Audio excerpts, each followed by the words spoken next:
And we are live. So, what's up, everyone, and welcome back to another live stream. It's Why It Matters, and today I hope everyone is doing well. It's getting a little bit, well, the weather's not been, I see it's been all right today, but it's sort of taking a downturn. It's sort of raining right now where I am. So, I hope everyone is reaching well. I pray that you can all hear me. So, when you get into the stream, let me know whether you can hear what I'm saying. I can see some people already in the chat. Vincent, how's it going? Hope that you are well. And yes, I have. If you've noticed, we've got some new mods here. So yeah, Vincent, yep, you realize that you are modded up. Skittles Man Reloaded, how's it going? You realize also that you are modded up. And just wanted to say, just as a precursor, just so everyone's got the record straight, with great power becomes great responsibility. So my mods, please take that into account. My channel is all about, different viewpoints, different views. So as long as the chat keeps it respectful, mods, by all means, let them rock out. The moment it becomes disrespectful, that's when I'll say, yeah, by all means, you can time them out and all that kind of good stuff. But obviously don't block them, but time them out. If they get really, really disrespectful, then let me know. I'll do the blocking. But other than that, yeah, all good. And yep, Falcon Black, salute to you, my brother. Yep, I've just put you as a mod. So yeah, absolutely. But yeah. One thing I wanted to try and do is see how long it would last before I start giving out wrenches, because I've realized on other panels, if I'm being truthful, when you give out wrenches to people, it gets to them, and it's yeah, let's just say that the power, they get drunk off that power, and things go real south real quick, purely because people get full of themselves. And I've never understood it. But I suppose when people get power for the first time in their lives, it gets to their head, and it is what it is. But I trust you guys. I love this space, and girls. So I trust you guys and girls. I love this space. Fiona, how's it going? Appreciate you all tuning in. Make sure that you like and subscribe if you are new, especially if listening on the playback. But with that being said, now I just want to give a little intro, because I came across this YouTuber who, I'll be honest with you, I'm kind of upset that I didn't spot him sooner, because the content that he has been producing, and mods, if you will, can you please post his link in the chat? It's in the description box. You should be able to see the link. So hopefully you can copy and paste that link throughout the chat. So mods, make sure that you do that. But yeah, so I came across this brother's YouTube, and it was, we come across, well, we was talking about a lot of issues which is near and dear to my heart. So I was really upset that I didn't get to, I didn't come across him sooner. And this is what I wanted to say to all my UK folk out there, particularly, but anyone in general, but particularly my UK folk. I just want to say that this space is designed so we can have a space where we can all talk to each other. We can all garner ideas. We can all discuss, ranging from so many different things, politics, religion.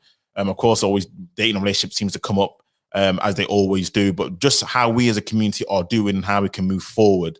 So I just want to say that this is an open space, an open haven for everyone to come in there, express their viewpoints, safe space, as they call it. So I just want to make everyone clear and sure about what it is. So, but with that being said, though, I'm just going to bring him up to the stage, because he made a video called, and I implore you all to watch the video as well as when we can talk about it in the chat. And it was talking about Black British culture, and it's been fictional. And I was like, what? Black British culture fictional?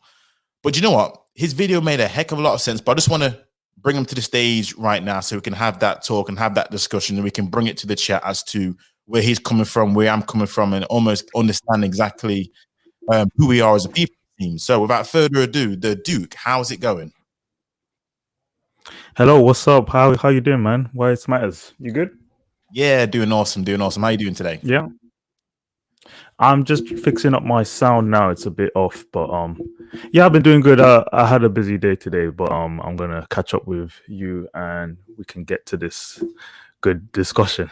Get to the meat and drink of it. Awesome. But for me personally, Yeah. I hear your mic very loud and clear. I don't know, everyone in the chat, can you hear the Duke perfectly clear? Is it coming through? But yeah, to me, you're coming through perfectly fine. So I assume on their end it is. But yeah, I just wanted to say, yeah, welcome. And again, I was a bit upset that I didn't come across you sooner, because I was like, oh my days, how did I not spot you? So what I mean? It's one of those ones where he just gets hiding in lurch. Right. Like so, but I yeah.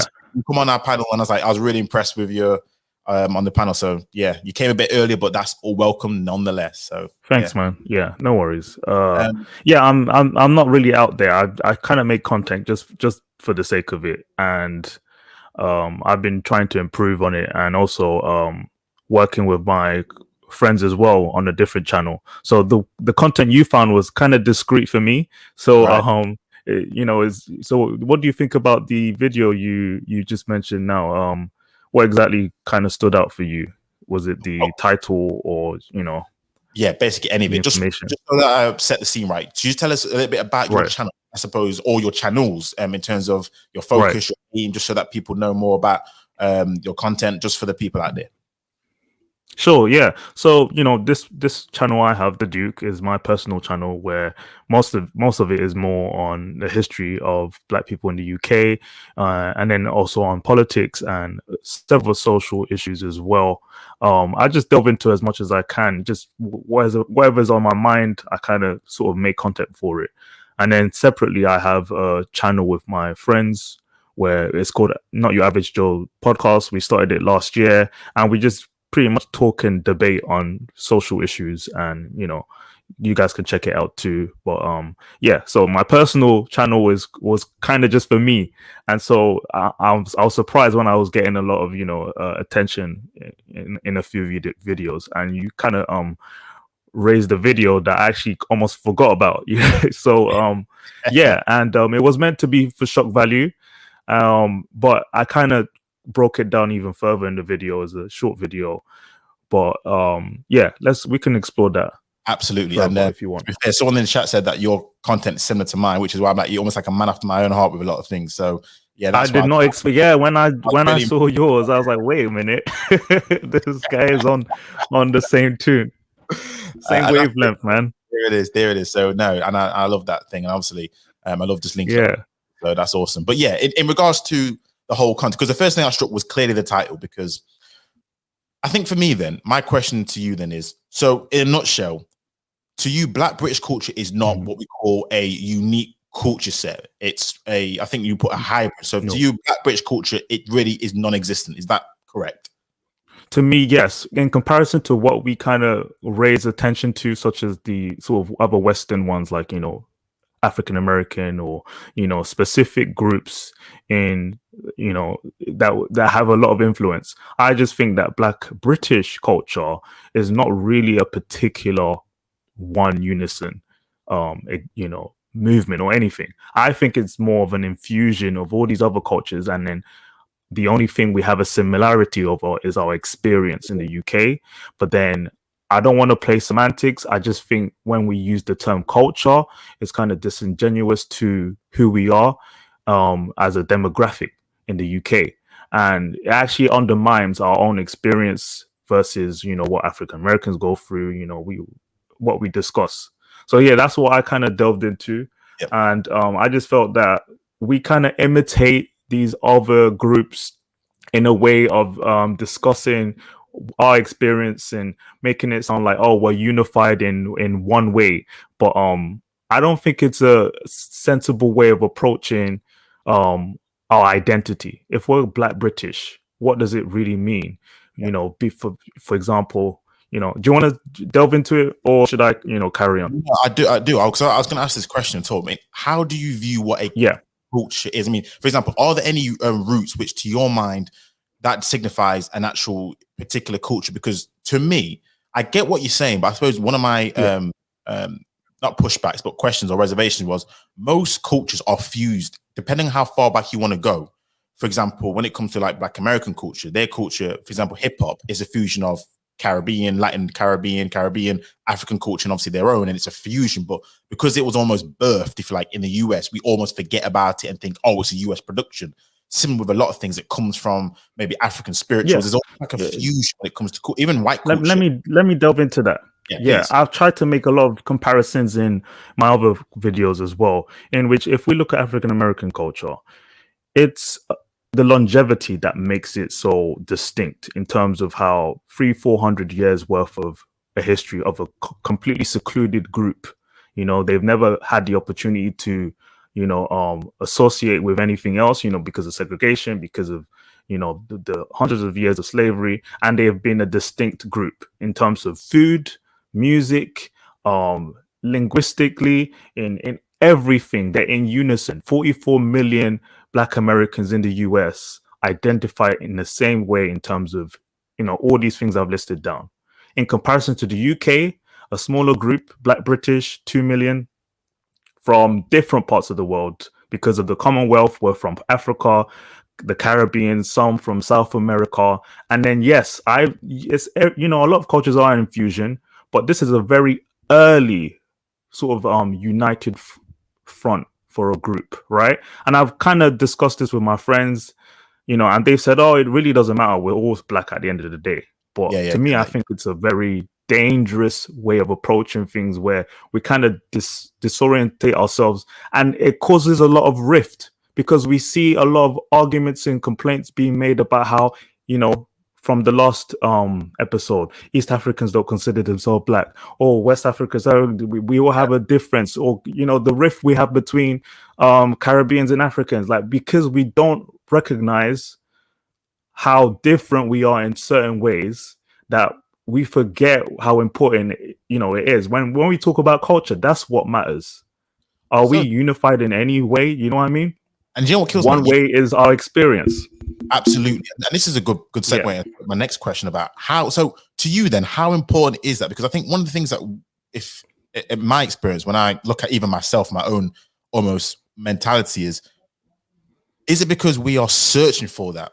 Because at the moment in the I don't consider myself Caribbean. It's like many people, even like Africans, say, "Oh, you're Caribbean." Like, I don't consider myself Caribbean because I'll be honest with you, I've been to the Caribbean twice in my life, and every single time I've been there, I've always been seen as an Englishman, a Britishman.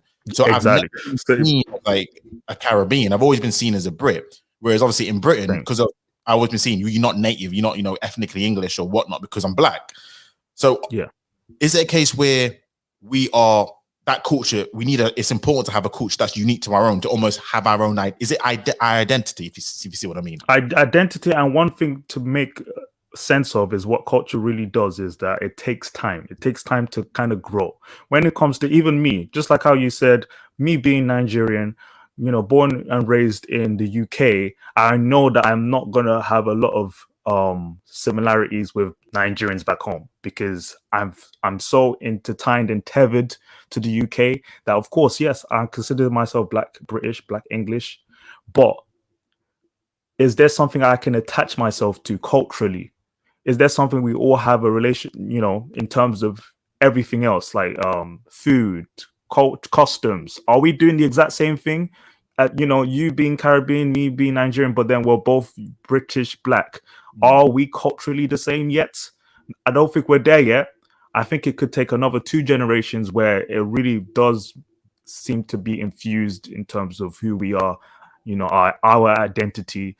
But I don't think we're there yet. That's why I call it fictional, because we still use certain rhetoric that makes it seem as if we're already unified. We don't have the same 300-400 years worth of this distinct isolationism that they've had to experience in the US. So that's what I wanted to discuss, because I do get annoyed when people have the same narrative that they've heard somewhere else and think that it could be implemented in the UK. It's harder because we're very much divided based on the cultures we kind of grew up in. And so far, we're not there yet, but then, if you've got anything else to... You're right. And in that, you made a statement in your video and you called it the imposter syndrome. And that's what I see a lot when it comes to not just, I say culture. I mean, for me, culture embeds everything from like politics to music to food. I think for Black people, for some odd reason, when a lot of times we hear culture, we think of music, food, and probably language. And that's really it. Right.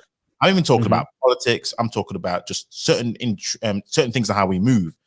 Even now, it's like, and I hate this about the UK. It embeds a lot of Americanisms, like American fast food joints, American politics. It imports a lot of it, so we just glean to a lot of it anyway. So with that, is that why you use that phrase? We have the imposter syndrome, because we really almost see ourselves funny enough, even though we're an earlier version of the US, because the US is an extension of the UK, not the other way around. That's how almost we are. We're like an extension of the US. And it's almost like that's how we try and almost, like you said, we try and mimic a lot of things or glean, and it's not that is almost the imposter syndrome. Would you agree? Or 100%, because for example, I've lived in the US. It was actually just under a year where I noticed that, wait a minute, why have I convinced myself that my Black British experience is exactly the same as the Black American experience, when it's not? And, living in the UK, we have to recognize we're not even in unison. When it comes to politics, for example, we don't all vote for the same party. Yeah, it might seem as if there's a bigger trend towards Labour, but you notice that Africans are more likely to vote Tory. Caribbeans are,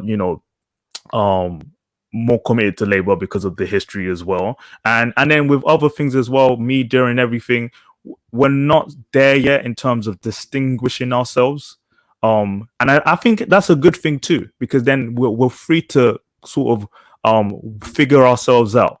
But right now, as we've said again, imposter syndrome, we've allowed the rhetoric from across the pond to dictate how we behave when it's not how it should be. And as you said, when it comes to culture, we try and distinguish between music and food. Music, for example, when hip hop and rap was trending, and then when it reached the 90s, I don't know if you can remember, but back then rappers in the UK sounded like Americans. They had the same sort of accent. Mark Morrison. Yes. He was popular in the US because he had an American accent. Right. Yeah, so then again, it's like, okay, it's going to take time till we evolve in terms of how we see ourselves, distinctly. We will get to that point, but right now we are just imitating them, and we're getting to the point where, okay, our political social views are still, this BLM, agenda throughout the last 2-3 years, and then even before then. And yeah, I'm going to blame social media too. If we look at Twitter, if we look at Instagram, and how Black young people in the UK imitate everything they see in America and say, yeah, that's our problem here too. Yeah, this is the struggle we have too between, our communities. Yeah, Black men this, Black women did the gender war thing. And I'm thinking, oh, wait. We're not going through exactly what they're going through. We're just in another Western country, English speaking country as they are. But we can point out so many differences, and at the same time, we are not a one group. I know. And to be fair on that, that's why sometimes, even for me, I have to almost split the groups, because I'm going to say this, though, a lot of the reason why Caribbeans would align with Americans is because a lot of the history is similar in terms of the slavery, the colonization, and even when it comes to the gender battles, because again, growing up in a West Indian household and knowing the family, it never was that harsh patriarchy like African households. I've now been learning, and how your mindset is, how particularly how you go try for a lot of excellence. I'm not saying that other Caribbean families don't, but it's more on an individual level. If we generalize, and I know I'm generalizing here, but when I generalize Caribbean families, it's very different, which is probably why for a lot of Caribbeans, I'll be honest with you, seem to glean towards their movements. Because a lot of the BLL movements, Caribbean led, you see what I'm saying? Whereas like we vote Labour, Africans traditionally vote Conservative. So no, I do. That's why I do agree. We do need to be more precise about us as a community, because we're just not there yet as saying Black Brits. Because may I ask you a question? How do you consider yourself? If someone's to ask you, what do you consider yourself? How would you pose it? How would you answer that question? I would straightforward say Black British, or just British if it's obvious I'm Black. But and then again, I'll say, yeah, I'm Nigerian as well. Like, my heritage is Nigerian. I'm proud of that. But I am British. I grew up here. I can't, detach from it, But that's how I would see it. And yeah. No, that's awesome. That's awesome. And one of the things I want to know then is this, because you mentioned that it's probably going to take us 300 to 400 years. Now, do you think it's even possible that we can actually have a unique, united front, given the fact that we have social media? It's a global world now. So I do think this whole seclusion becomes very difficult. But it's is there a situation where we can get to that stage in your mind where we are in a phase where, you know what, I don't care if you have African heritage, Afro-Caribbean heritage, whatever heritage, this is the Brit culture, which once you are in this land, we all glean to. Do you think that's possible? Right. Yeah, you know what the thing is, if you look throughout the Western world, the only country where black people seem to be the most distinct group is the USA. Because if you look at South America, if you look at Mexico, if you look, all You mean, these islands as well, there are a lot of black. sorry, in a white dominated place, because like the Caribbean, for example, there's Yes, in right, yeah. When it come, I'm talking when I talk about Western world, I also include white dominated nations too. Yes, or Hispanic as well. If you look at Latin America as well, you don't see a united group of black people who distinguish themselves like as culturally different from the dominant society. Especially also in Europe, like actually France has more black people there than in the UK. They don't have official statistics, but they have predicted that there are more black people in France because France has exploited Africa to the extent that Francophone. yeah. So, but then yes, right, and but then you notice they don't have a distinct identity in terms of being black French. So in Europe in general, you said how okay, what's the future for our community? I would say it's undetermined because in comparison to what we see in the US, there's a reason why they had to be united. There was a reason why they had to be glued as one because of the dominant society pressing on their neck for so long that it's inevitable. But then in the UK, that experience is so different that we are completely detached from committing to the unified group or whatever that means, right? That it really comes down to ethnicity, because if we can talk about race, and it normally comes down to how we imitate the Americans, but when you boil it all the way down, we're still back to being Caribbean, Trinidadian, Nigerian, Ghanaian, Somali. We're all doing our own thing. If we do mix, the second, third generation, most of the time is with the white Brits, the other groups as well. I was gonna say so I don't think we right.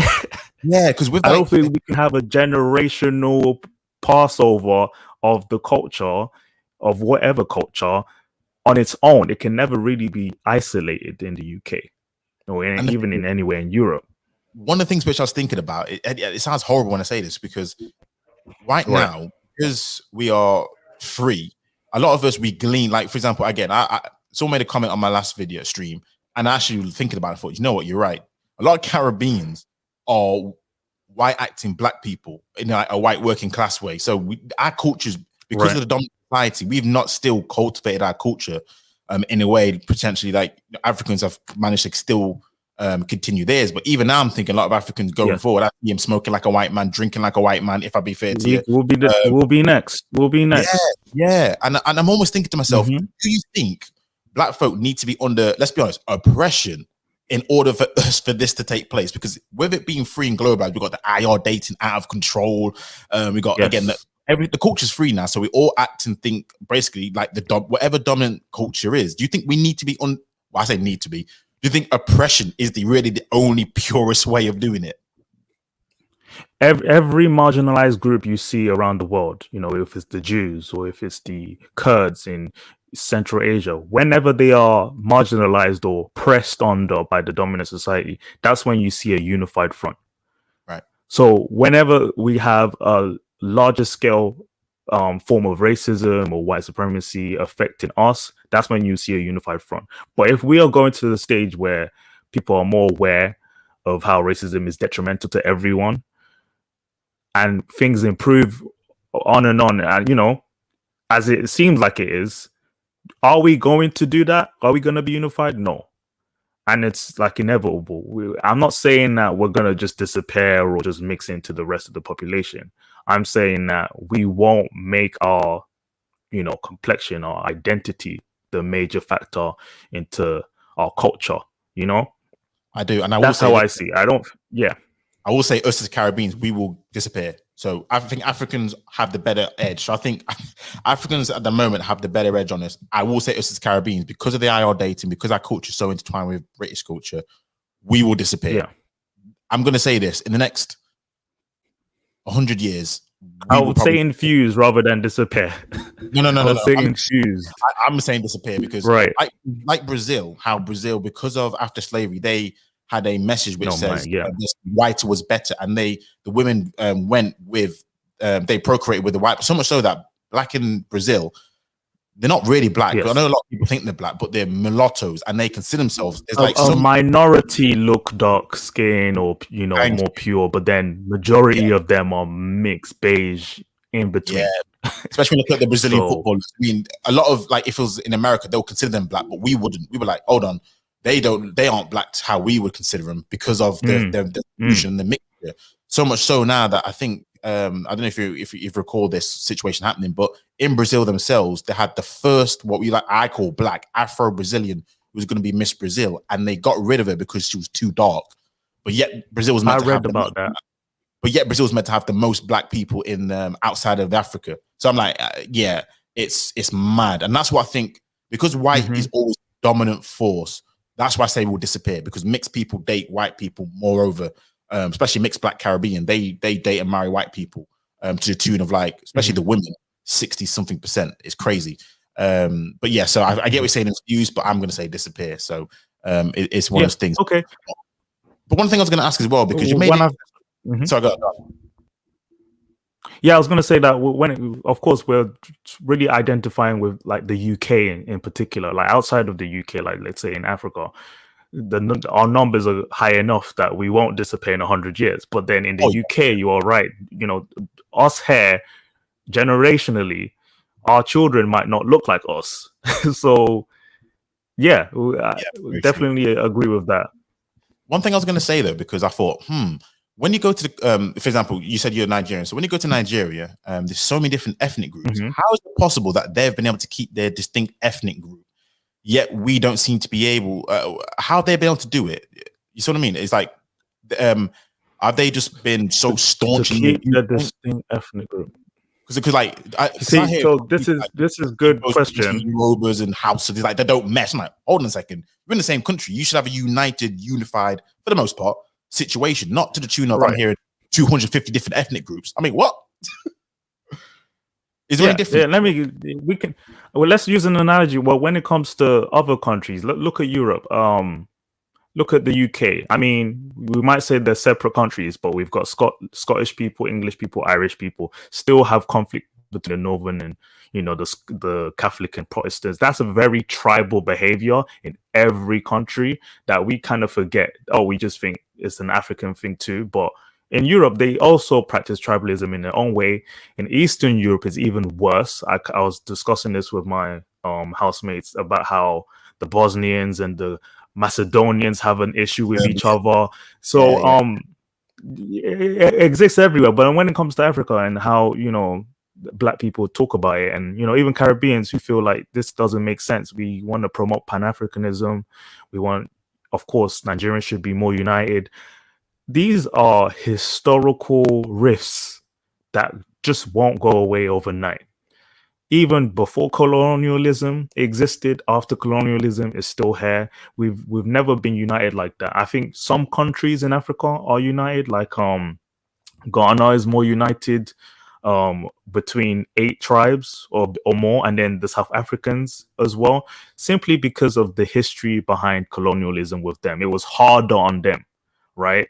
They knew that the imperial power was oppressing and exploiting them, their resources, their land, till they understood that we have to unite.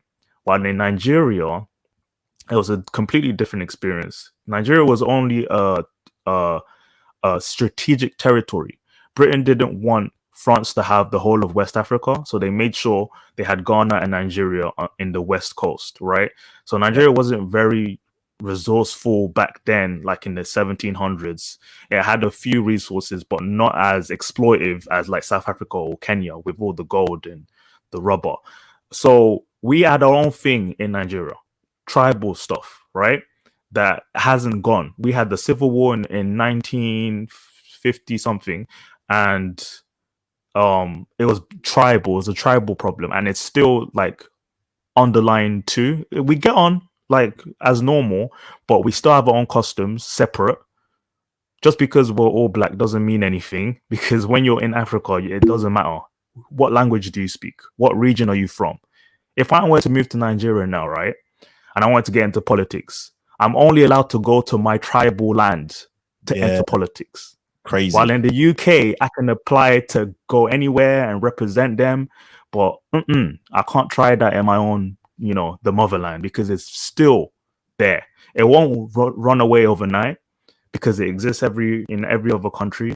But that's what makes Caribbeans, African Americans ahead of us in terms of being unified. Is that okay? People say, African Americans, Caribbeans don't have the culture anymore. They don't have a tribe. They don't have an identity. I don't think that's something to look down on. It's more like, man, you are able to unchain yourself from tribal BS that we go through, and you can unify as one based on the same experience. You don't have to have, a problem with another Caribbean island, this and that. You're all in the same situation. That Pretty makes it much. easier for you. Yeah, I Yeah, mean, you have an advantage. I will say this. I will say this, that while there may not be a tribal from a ethnic tribal, there are other things that take place, like Sure, Jamaicans against Trinidadians, but for the most part, I've when it heard that. when it comes to Yeah. it, they do consider the Caribbean West Indies, so they do like to come together with each other. There's even like similar to the EU, folks, Capricorn and things of that nature. So I always think for black people, we just substitute one tribal warfare for another tribal warfare, maybe light skin, dark skin, something stupid Yes. like that. But it's not as deep rooted in terms of It's the in our history. nature. Yeah. Yeah. And what I wanted to do, I just Yeah. wanted to ask now, because I think we're in a situation where, because we know these things and looking forward now, the question I kind of want to know is this: what do you have in your mind a blueprint as to what cultural traits we should, as Black Brits, take on? Because one of the things I've realized that we take on is we always take on the negative stuff. I've realized it's like it's never we can take on Right. positive things for the most part. I'm not gonna say it's all of it. I'm generalizing again, but like drill music. I mean, why is the culture regressing? Why is it that we can't pick out the good parts of the culture and promote that? Sometimes I think Right. there's like another promotional issue. But before I talk about that, what part of in your mindset, how would you view what we need to do as a people to what's the culture would you sort of lay a foundation on? That's a good ask question. I would say what a good example is what Africans have done. I know that in my culture we have certain customs that are considered primitive, right? So, certain African customs we have to strip off from us because the Western world is more progressive. People would say, oh, that's a colonial mentality, or to accept what the Westerners do. But we knew that if we wanted to move to a more economically advantageous country, we would have to let go of that. We would have to let go of polygamy. We would have to let go of witchcraft. We would have to let go of female genital mutilation. So a lot of the things that we consider today backward, we have to strip away from. So that's how we refined our culture, and then move here, and then you see, oh, we're more successful, we're more educated, this and that, this and that. That's what needs to happen again in this type of space, in this type of community, right? So, as I said, we imitate certain negative things we see in America through our music, through our language. What we have to do over time is to acknowledge that this is based on poverty, and also what people think that, oh, it's okay. For example, I'm going to use one guy. He's an intellectual, a color. He would make sort of reasons for why young people do certain things, why criminality is the way it is. But it's like almost like making an excuse for why drill music is appropriate, why it's an expression, it's an art. No, we have to refine our culture. It is not normal to just allow young people to express themselves with no, parental discipline, with no upbringing, with nothing, just to leave them to express themselves. What every other group have their children disciplined in a certain way, to focus on school, to have a good work ethic, but ours have to be expressive. Ours can do whatever they want. No, we have to refine it within our family, within our community. I guess we're not all in the same boat, but it would really help if we make change popular rather than just accepting everything we take, No, especially from American culture. no, I love how you said that. I love how you said change is what we need, and, Right. and this is what I've always seen. We always seem to, I don't know why it is, but it's the negative stuff where we have so many ready-made excuses as to why it takes place, economic situations, history. I'm like, hold on a second.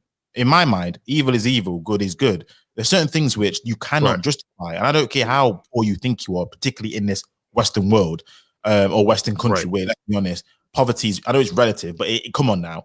So I always hate it when I say on Twitter all the time, people just not only justifying it, they'll go gung ho for it. And right now it's being promoted. We can talk about, it's the white people promoting it, but we're involved in it ourselves. We may not buy it to the extent because we may not, we're cheap, but it's not the point. We still consume it, and it now becomes our culture. We now evolves the culture, but it's really regressing the culture. So I do like how you said that. Now, one thing I wish I've always wanted to know and ask you this question is, because do you think we need to have leaders of the culture? Do you believe in that kind of rhetoric?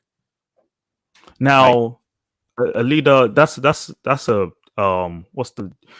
really cliche term at this point. I think it comes from a good place, but we know that from a history of maybe the civil rights movement, the idea of forming a movement under one person or under a sort of a select number of people to represent us in a way, I don't think it's necessary. I think it's a legitimate idea to have, but the main focus should be on how we form our family structure, right? So if we say that certain cultures in the Black community know how to form their family structures, if some Ethiopian or South African or Zambian family know how to form their thing, we have to adopt that in every of our experience.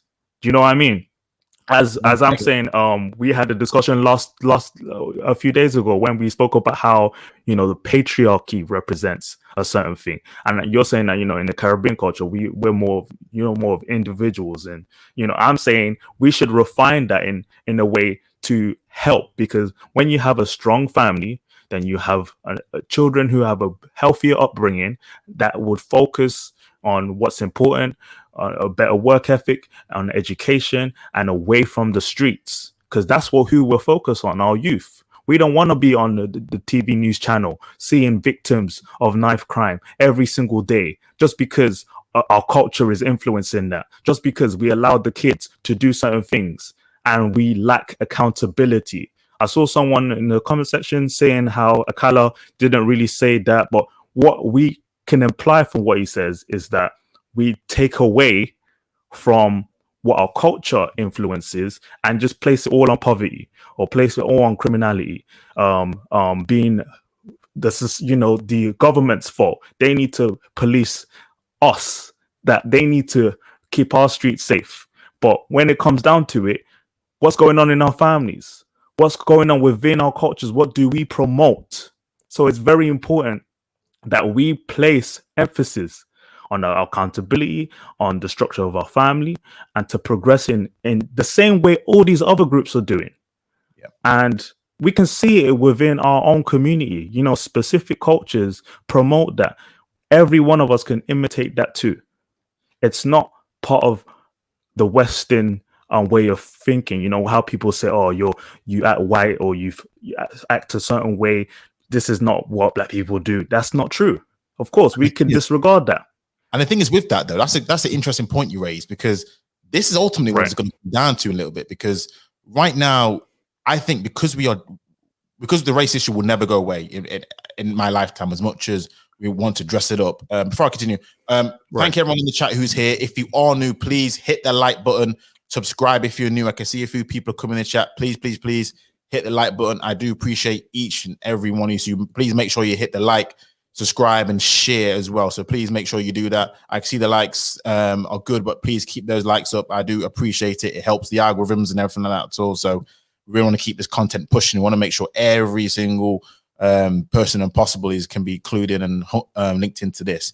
But yeah, you definitely raised a good point about I suppose the bedrock being the family structure and how we need to do it. But I always think this, that I think we always want to separate ourselves from like white culture in some way.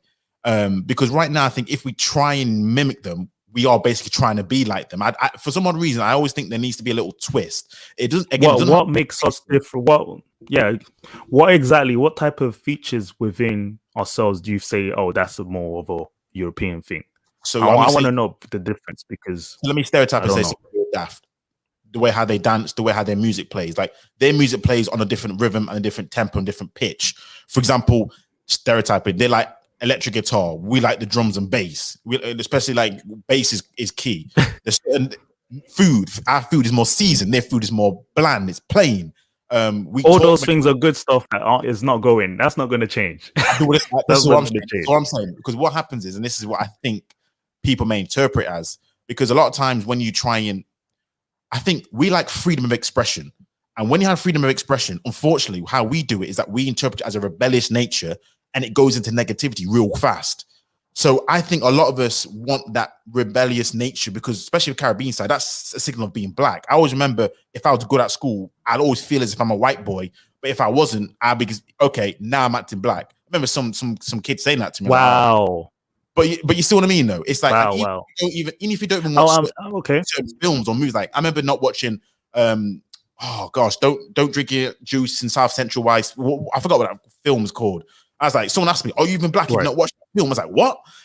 I don't know what it is, but there always has to be some sort of intrinsic differences for us to keep that culture, I won't say pure, but I don't know. Does that make sense? It makes sense from how you've defined it because of your experience, and a lot of, Caribbean or other African groups might have experienced it too. But I would not say it's the exact same thing, because that's a scale. You started off from what we eat, how we play music, what we enjoy doing. That's more stuff that I think we embrace as good. As this is what we like to do. They do it differently.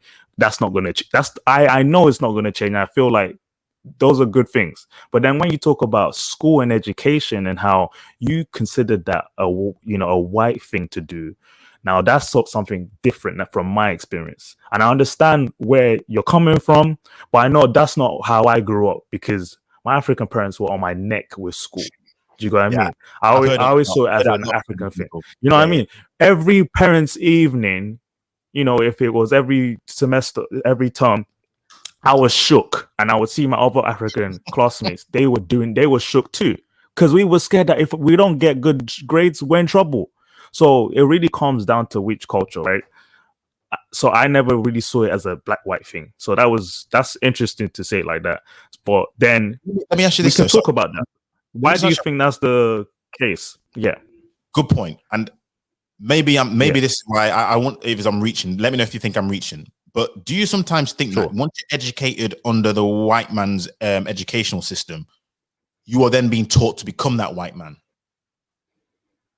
You're just an offshoot of that white interesting. Interestingly, it's just weird, because I know that I have friends who, because I'm going back from an African upbringing, right?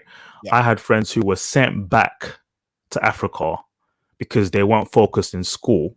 That's what we call it. We're sending you back home because they weren't focused in school in the UK, because it's stricter there. They would whip you there with a cane.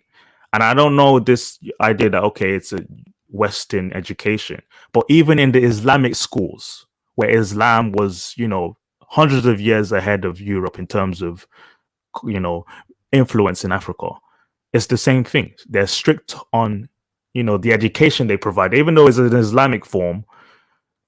They're very strict. So when it comes to discipline and being in rules, following rules, that's a very African thing. So when you say freedom of expression is more Caribbean, is more something that your culture embraces, that's where there's the spectrum in what you call blackness and what I call blackness, or what I experience as blackness. You get what I No, mean? I But 100% agree. growing up, I had Caribbean friends. I saw that, but I knew I wasn't allowed to express myself like that because my parents will slap me in the face when I get home. Do you know what I mean? I So, get you. but I never associated it with whiteness because that's not what I saw through my families. There was always a competition in the community, in the churches. What is your kid doing? Is he doing well in school? What grades did he get? Oh, what is he pursuing? There was always a competition with how successful a person's family, a person's children had to be. So that's from our experience. A few people in the comment section who are African say, similar things. So I guess I'm exposing you to that too, to understand that it was never uh, a gravitation towards whiteness to us, because we're still very much African. We still embrace our Africanness, but we consider education as a way of success rather than gravitation towards whiteness. Do you know what I mean? You know what? I think. No, I And think the reason. just like look at the Asians, look at the Indians, look at the all the other groups. Do you think they're doing the same thing to pursue whiteness? But I'm going to say why I say it's slightly different, because you mentioned something called form, and I Right, think maybe because you have more of a different in culture in terms of language, clothes, right, because you have more to distinguish yourself. Education is probably doesn't fall under that arena of being white. Because, by the way, I agree with you. Education for right, me is the bedrock that all societies should go through, and not just education, intelligence. right. Whereas maybe, and again, I'm just playing devil's advocate here, we're Caribbeans because of Sure. we're so intertwined with the British culture. Maybe education is the only way we can distinguish ourselves. I get that rebellious nature, 100%. and that because Mate, you just hit the nail. You just hit the nail there, because what you see is if you go to certain parts of England, right, where it's more country, more, predominantly white, they don't value school that much either. yeah, If you go to the secondary schools there, like my mother's a teacher, she's like a deputy head teacher. She's toured around schools just to study how people work, and she realized that the northern white kids weren't really focused on education. They say that they don't even go to university. They're probably one of the lowest attendees under the Black Caribbeans. Did you know about the statistics on white working class who are less likely to oh yeah. pursue higher Because education? Yeah, I mean, so it's like, again. Hmm. so I was gonna say I grew Should up I around carry a lot on? of working class white boys, so I get Yeah, working class anyone, white boys, Asian boys. So I yeah. get I completely. Go ahead, go ahead. So it's the exact like reverse. So when you say that, oh, what you associate with blackness was like more freedom, more expression, it was to an extent is parallel to what the white working class community were doing, and that's based on class more, right? Because the different type of white, those who are more middle class, more posh, more city, and then the ones who grew up in the countryside, in the counties, basically, right? Huge difference. And I feel like the Caribbeans had almost parallel to them, right? Whilst the Africans were more education and success, and importance of the family structure, while the Caribbeans were more freedom of expression, individuality. There's a benefit to these things, but at the same time it's an imitation of what's going on within the white working class families. Yeah, no, I So get I you. Get think that I'm opening up that interpretation there. You see, it's almost as if we're acknowledging the cultures that we've experienced differently, but then seeing how we can compare and contrast. Where we go from there, right? So if I say you have to, get rid of that type of feature in your culture to improve, that's basically you taking away from the chav culture, the what we should be looking down on, yeah, because yeah, yeah. you adopted it thinking that it's yours, but it's actually what they do. I remember, if you know a scholar named Thomas Sowell. Oh Have yeah, you heard of him? I love Thomas Sowell. Oh yeah. Oh, Thomas Sowell, he's very inclined into like the study of American demographic, but he also delves into the UK demographic. And he explained how the African Americans imitate, mostly redneck culture of the southern whites. If you've read about that before? And Yeah. it's literally bang on, because he derived it also from the English culture that emigrated to the southern states. So the chavs, working class The rednecks, he called it. The rednecks version. was a British word. Exactly. Yep. The same imitation. Look, the Irish as well, when it comes to the Jamaican slang and linguistics, there's something similar as well with how you pronounce certain words, like pronouncing free as tree. That's something that the Irish do, and you see a lot of it comes down to culture that was adopted by the European influence. And so it's like, when you reflect on that, you realize that, wait a minute, that's not a black thing. It has nothing to do with a black thing. It's more of the culture you were brought up around. And yeah, that's something to explore more. No, 100%. And one of the things which I but think Thomas Sowell really delves into that. Oh yeah, I love Thomas Sowell, and he's one of the people who he speaks nothing but from a statistical, analytical viewpoint on things, and he always asks the questions which a lot of people don't, which is does it work? Why does it work? How does it work? But so no, I totally get that. One of the things I've realized about us as a culture is that we don't. Do you ever feel like we don't rate ourselves even enough based on what we do right now? Because we still are evolving our culture, whether it's good or bad in some aspects. I think certain things, but do you think that we have a promotional issue? Because I'm even going to go to YouTube here and say this. Oh yeah. Even on this YouTube issue, we don't, because of we have so many different, maybe people think we're some people may see themselves as Caribbean, people say themselves African, and even African could be Nigerian, but Nigerian Igbo, Nigerian Yoruba. Do you think that we don't, we're so divided, we don't even rate ourselves what we're doing right now. We don't even have a good PR system for even the world to see who we're about. Do you think that's the case? I think we underestimate our potential, our influence in the UK already. But again, we're only about 2 point something million of us in the UK out of the 66 million of the rest of the population, that we, in general, have influenced culture in the UK, like slang and music, and Caribbeans most definitely have done that. So if we take that on, I was gonna delve into that, but you mentioned YouTube. So you're saying that, is it harder for us on YouTube to sort of gather more I think it's more the case following? we don't even want to sort of connect with each other. I don't know if it's because of that fact, because intrinsically we don't see each other really the same. But I don't think just being here on this platform that we really, like the Americans, they will actually, Black Americans, they will come to each other and they will form alliances, and they may have their beefs and have issues, don't get me wrong, but they will look out for each other in ways which I don't think Black Brits do, in my humble opinion. I see us more divided than I see. That's the thing. That's why I wanted to point out, first and foremost, our numbers are very small. If we have to really delve into that, we're not as massive as African Americans in terms of our gathering potential, right? Even if we were the same culture and everything in group, we would still not be as unified as they are. But I get what you mean, that there's so much diversity. Diversity can be a positive amongst us, but it's not working for us right now. I noticed a lot of British, content creators or just British listeners would gravitate towards the American narrative. Like, oh, let's listen to what they're saying. It sounds the same. Like, I don't know if I'm allowed to mention, but a big one now, Jessica X, she's really gathered a lot of huge following from the American listeners, and that's a good thing to see a British platform, content creator do that. But what happens is that she would say that, oh yeah, the American narrative is literally what's going on in the UK as well, and I don't agree with that.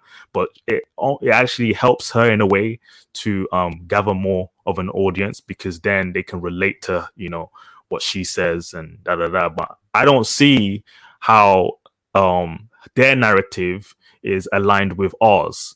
I mean, we actually show more solidarity to them than they do with us, because they don't know what's going on here. Correct. And then think about it, who was lucky in school to study Black History Month. Did you study Black History Month in your school? Did they devote October to Black History Month? It would be mostly American. In my school, they did. Yeah, okay. See, in the few schools that did celebrate Black History Month in October, it was only American history. Yeah, yeah, yeah, yeah, It yeah. was that had nothing to do with Yeah, my culture, had nothing to do with your culture, maybe a little bit there here and there on the UK experience, but it was all American. So we yeah, were yeah. already indoctrinated to believing that our plight is theirs, and we have to, it's good to show solidarity, but we don't even know ourselves. We And know you know, them. yeah. And this is why I love. This is why I Yeah. love your channel. I looked at it because again, you going into British issues, and I just want to say to the chat, Myth Twist, you made a good point. You're right, and I do appreciate every one of each of the people in the chat. I know you're all Brits, so I know that we're all here to support. So I do appreciate each and every one of you. So I don't want to make it seem as if I'm saying we don't always support. I'm just saying in terms of how it happens, in terms of there's just it seems to be more natural, if I use that word. But I do 100% agree that Right. I do live this space, so I don't want to make it seem as if I don't appreciate each and every one of you. So I just want to make sure that's completely clear. But Right. yeah, I 100% agree. When it comes to like Black History Month, it's there, and they don't reciprocate the issues that we know about. This is why I made my channel specifically about Black British either history or current issues, our stats, our demographics, because the things which we have better, but things we have worse, which we just don't share because we all hush about it. So no, 100% I get it. It's I think we do need our own basically PR machine, even though we're small. And I Our kind own of hate narrative. that. Yeah. I hate that small stuff because small the minority have always ruled the majority throughout history. So as long as we're strong, that's what I care about. Regardless of numbers, are we strong and are we united enough to use that strength for our issues to get our own situations over the line? That's kind of what I'm about. That's what I kind of care about as well. I just care about are we strong as a group, regardless of numbers. And right now, I guess on some things I've seen in stats, we're not as strong as I would like us to be, if that makes sense. 100%. I agree. I agree. I think we just need a strong agenda. If there's an agenda or code that Black British people can just follow and understand each other, like, okay, wherever we are, we get it. Until we get to that point, I don't see a change, but we'll see, man. No, awesome. And to be fair, I was thinking about that Yeah. when you said agenda, because one of the things that we don't have is and I know I know I talked about leaders because I read somewhere that Stormzy was meant to be considered one of the not greatest Black Britons, but one of the most influential Black Britons. Like, oh my gosh, we need, this is what I'm thinking about. We need better. I know I hate the leader term, but we need a selection of Representation. people. Thank you. That's the word. That's the word. We need better representation, in my humble opinion. I'm just like, I can't have young kids looking up to Stormzy as opposed to looking up to someone like a Marcus Garvey or even like a Thomas Sowell, Right. or even a Darcus Howe, Right. God so and people didn't like him. I can't have that. There needs to be better representation for us. I mean, yeah, the musicians, the entertainers, they're great, they're in their own way, but they should not be considered like some type of full-on representation of what our community, counts for. I would say, in America, most of the time it's the politicians who, like, for example, Obama represented something very big for the community, even though people can debate that. And then very specific people like Booker T. Washington, W.E.B. Du Bois, historically were influential in sort of creating this sort of narrative for the African Americans. In the UK, we're still like, oh, actors, this, rappers there, that, so, I don't know what will happen. It shows that immaturity, doesn't it? It kind of shows a bit of immaturity in terms of where we are, but I'm hoping that will definitely change. But yeah, no, definitely we'll see. But yeah, great conversation. I think at this point, if you're happy, unless you want to go for anything else, I'd like to open up the panel to see what other people have any questions for yourself. If anyone has a question for the Duke or just in general, points. Are you happy to? My co-host on my my co-host from my other channel, King GDB, is on the live as well. So yeah, I've seen him in the chat. I mean, that's fine. I'm gonna put the link out there. Please make sure that you subscribe to the Duke's channel.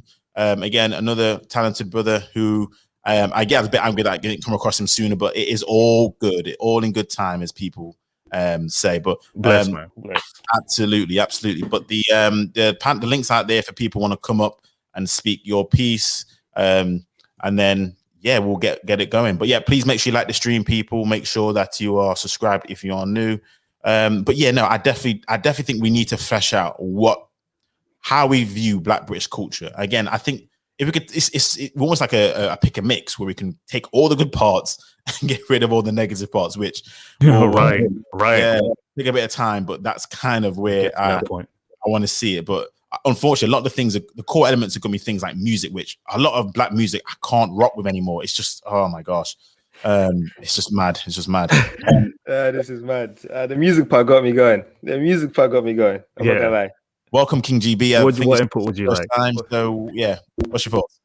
So the music for me, I listen to a lot of drill music. I'm not gonna lie. I'm not gonna hold you. The music for me, it's more of a, it's hype music. More for I understand that it, for some people they take it literally, and actually, I have a friend, actually, not a good friend, but an acquaintance, who listened to drill and he thought he should start like selling on the streets. You know what I mean? But luckily, Jesus. I was, I know, bro. I caught him like early enough. I said, bro, okay, I hear you. It's hype, but that's not the way. That's not the way, because you don't let me ask you something on that, because there's something I think. Is it because your culture basis, prevented you from being too stupid enough to take that as your anthem, as opposed to the other friend who was like, because it basically became his gospel. It was his upbringing, basically. Facts, because he was born and raised here. But I myself was born and raised for like half my life in Africa. So for me, I'm not gonna be out there like that, because I know if I come back home with any type of matters, my life is ending right there and then. That's trouble. So no, for real, it's trouble. So for him, he actually thought it was a viable like option, because he was raised in a single mother household. His mom was barely there, you know what I mean? So he pretty much spent most of his time like hanging with like, I wouldn't want to say degenerates, but people who are not, the best example, who set the best example. So he was more inclined to fall into that trap than I was. And the thing is, I was going to ask you, so how do you still believe that drill music then can remotely be a positive impact, knowing that you had to step in because and almost save someone's life, or making their life to be a complete misery? I mean, do you not see that there's nowhere near there's any redeemable qualities when it comes to that part of the culture? I hear that, but again, there's a different part of it that brings people together, which is not very talked about. Like you see now on YouTube, there's a lot of big YouTubers, American YouTubers, reacting to British drill, and it's now connecting a lot of the British drill people with the American drill people. And now that they're making like Pop Smoke used to come here, connect with the people. Drake came here, connecting with the people. You know what I mean? Elevating them, and so there was a connection being had, even though the music, innately is violent, but there was, something good coming out of it, where people had a community where they felt either heard or they were being embraced, you know what I mean? Or their struggles are heard out, even though it's a lot of hype music. At the end of the day, there was like, with everything, there's a positive and a negative. And with drill, the negative is, unfortunately, lives being lost. But again, on that note, because Thomas Sowell says some things that there are no solutions, they're just trade-offs. Now, you telling me the trade-off from get all these people together and all this kind of stuff, losing, are you saying that's an acceptable trade-off, to lose people's lives over some BS music, which I'm pretty sure we can come up with some other type of music? Do you think that's an acceptable trade-off? To me, it's not an acceptable trade-off, but I understand that the world we live in now, like there is no matter how I feel, or if I would like to change it, make it more, like I would like the people to actually just chat was and not actually do the stuff they're talking about, like just talk nonsense and pretend they do what they do, like a movie. Like, how you people watch movies, there's gangster movies and all that stuff. You hope, like sometimes it happens, but you hope it doesn't happen, but you just enjoy the movie for what it is. You know what I mean? It's a story from A to B about this things happen. So for me, I take it more as a story, as a narrative, like a movie. And I don't try to take it literally, because again, we have entertainment sources like movies, action movies, where things are going mad. People are killing people. People are throwing people off. Horror movies, like there's a lot of violent entertainment out there, and violent entertainment out there. Films. So for you to just take out the drill, I would feel like you might as well take out the violent movies, take out everything, because that way, you have a better chance of bringing people, even the video games as well. It's tough. These are all legitimate arguments, though, because it's not like these are the only arguments that have been had, you see, because people have been talking about movies, people have been talking about video games, and this is the thing. I think for us, we seem to like to justify it, but that's just me. You still got your name, Mr. Twist, Myth Twist. So yeah, I know. I don't know. People keep saying it makes me laugh, so I don't feel like changing it. But yeah, this is a good topic. So salute to everyone on the panel. Salute Why It Matters. I was saying in the chat earlier as well, and I know you mentioned it, but I hope you guys know, like, you and KB, the content you're doing, it may not seem like it's doing much, but you know, definitely keep at it, man, because I'm glad to see people in the UK doing stuff like this and having these conversations. You know, it may be small, Yeah, it's hitting but well. it's a good thing to do. It's thought provoking, and I'm pretty sure most people appreciate it. Do you know what I mean? So you've got a pretty active chat. You've got people who come in, and there's new people coming in all the time. So I think it's a good thing that you're doing anyway. So I just wanted to say like this because I know when you're a small channel, you might feel like it's a bit, I don't know, but it's just No, thank you for that. And I didn't want to seem as if I was kind of, ungrateful. But yeah, I definitely wanted to appreciate everyone. But yeah, no, I appreciate that, no doubt. But any thoughts on the topic at all?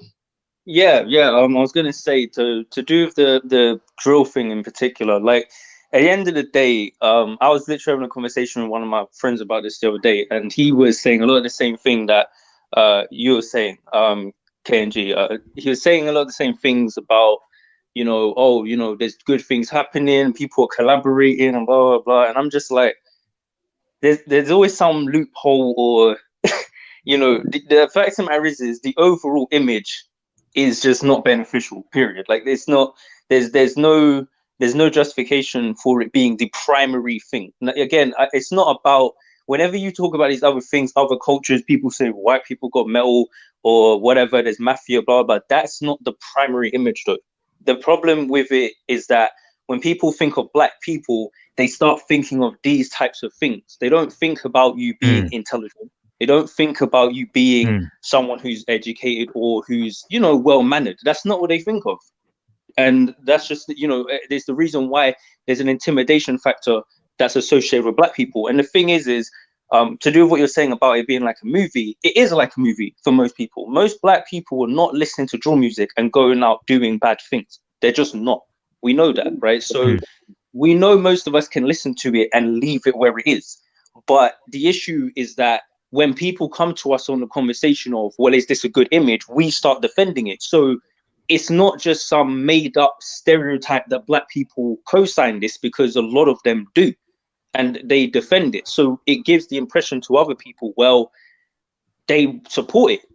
And listen to what's being said in music. Like, just listen to what the message is. If we're co-signing that, even if we're not doing it actively, it does happen. Like, we know it happens, and these tracks, they can lead to, real beefs and people getting literally killed over it or whatever. People will make diss tracks and, diss people who've been killed and, so it's like... Can I add something to what you're saying, bro? Can I add something to what you're saying? So when it comes to the history of like hip hop and rap in the UK, drill is kind of a new trend, because I grew up on Kano, I grew up on Skepta, I grew up on the grime artists, JME, and when it came to their art, it was more MCing. It was more who had the hardest bars, like they rapped under a drum and bass.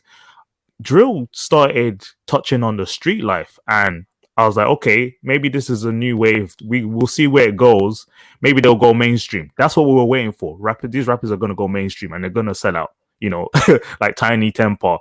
And that was fine because they're making money. They have to do what they have to do. But drill is a unique creature, so I'm not sure. Like, I get what King GDB is saying. There's a benefit to like giving these guys opportunities to kind of express themselves, but again, that's almost losing accountability. But why like what Akala says a lot. Yeah, so it's go on.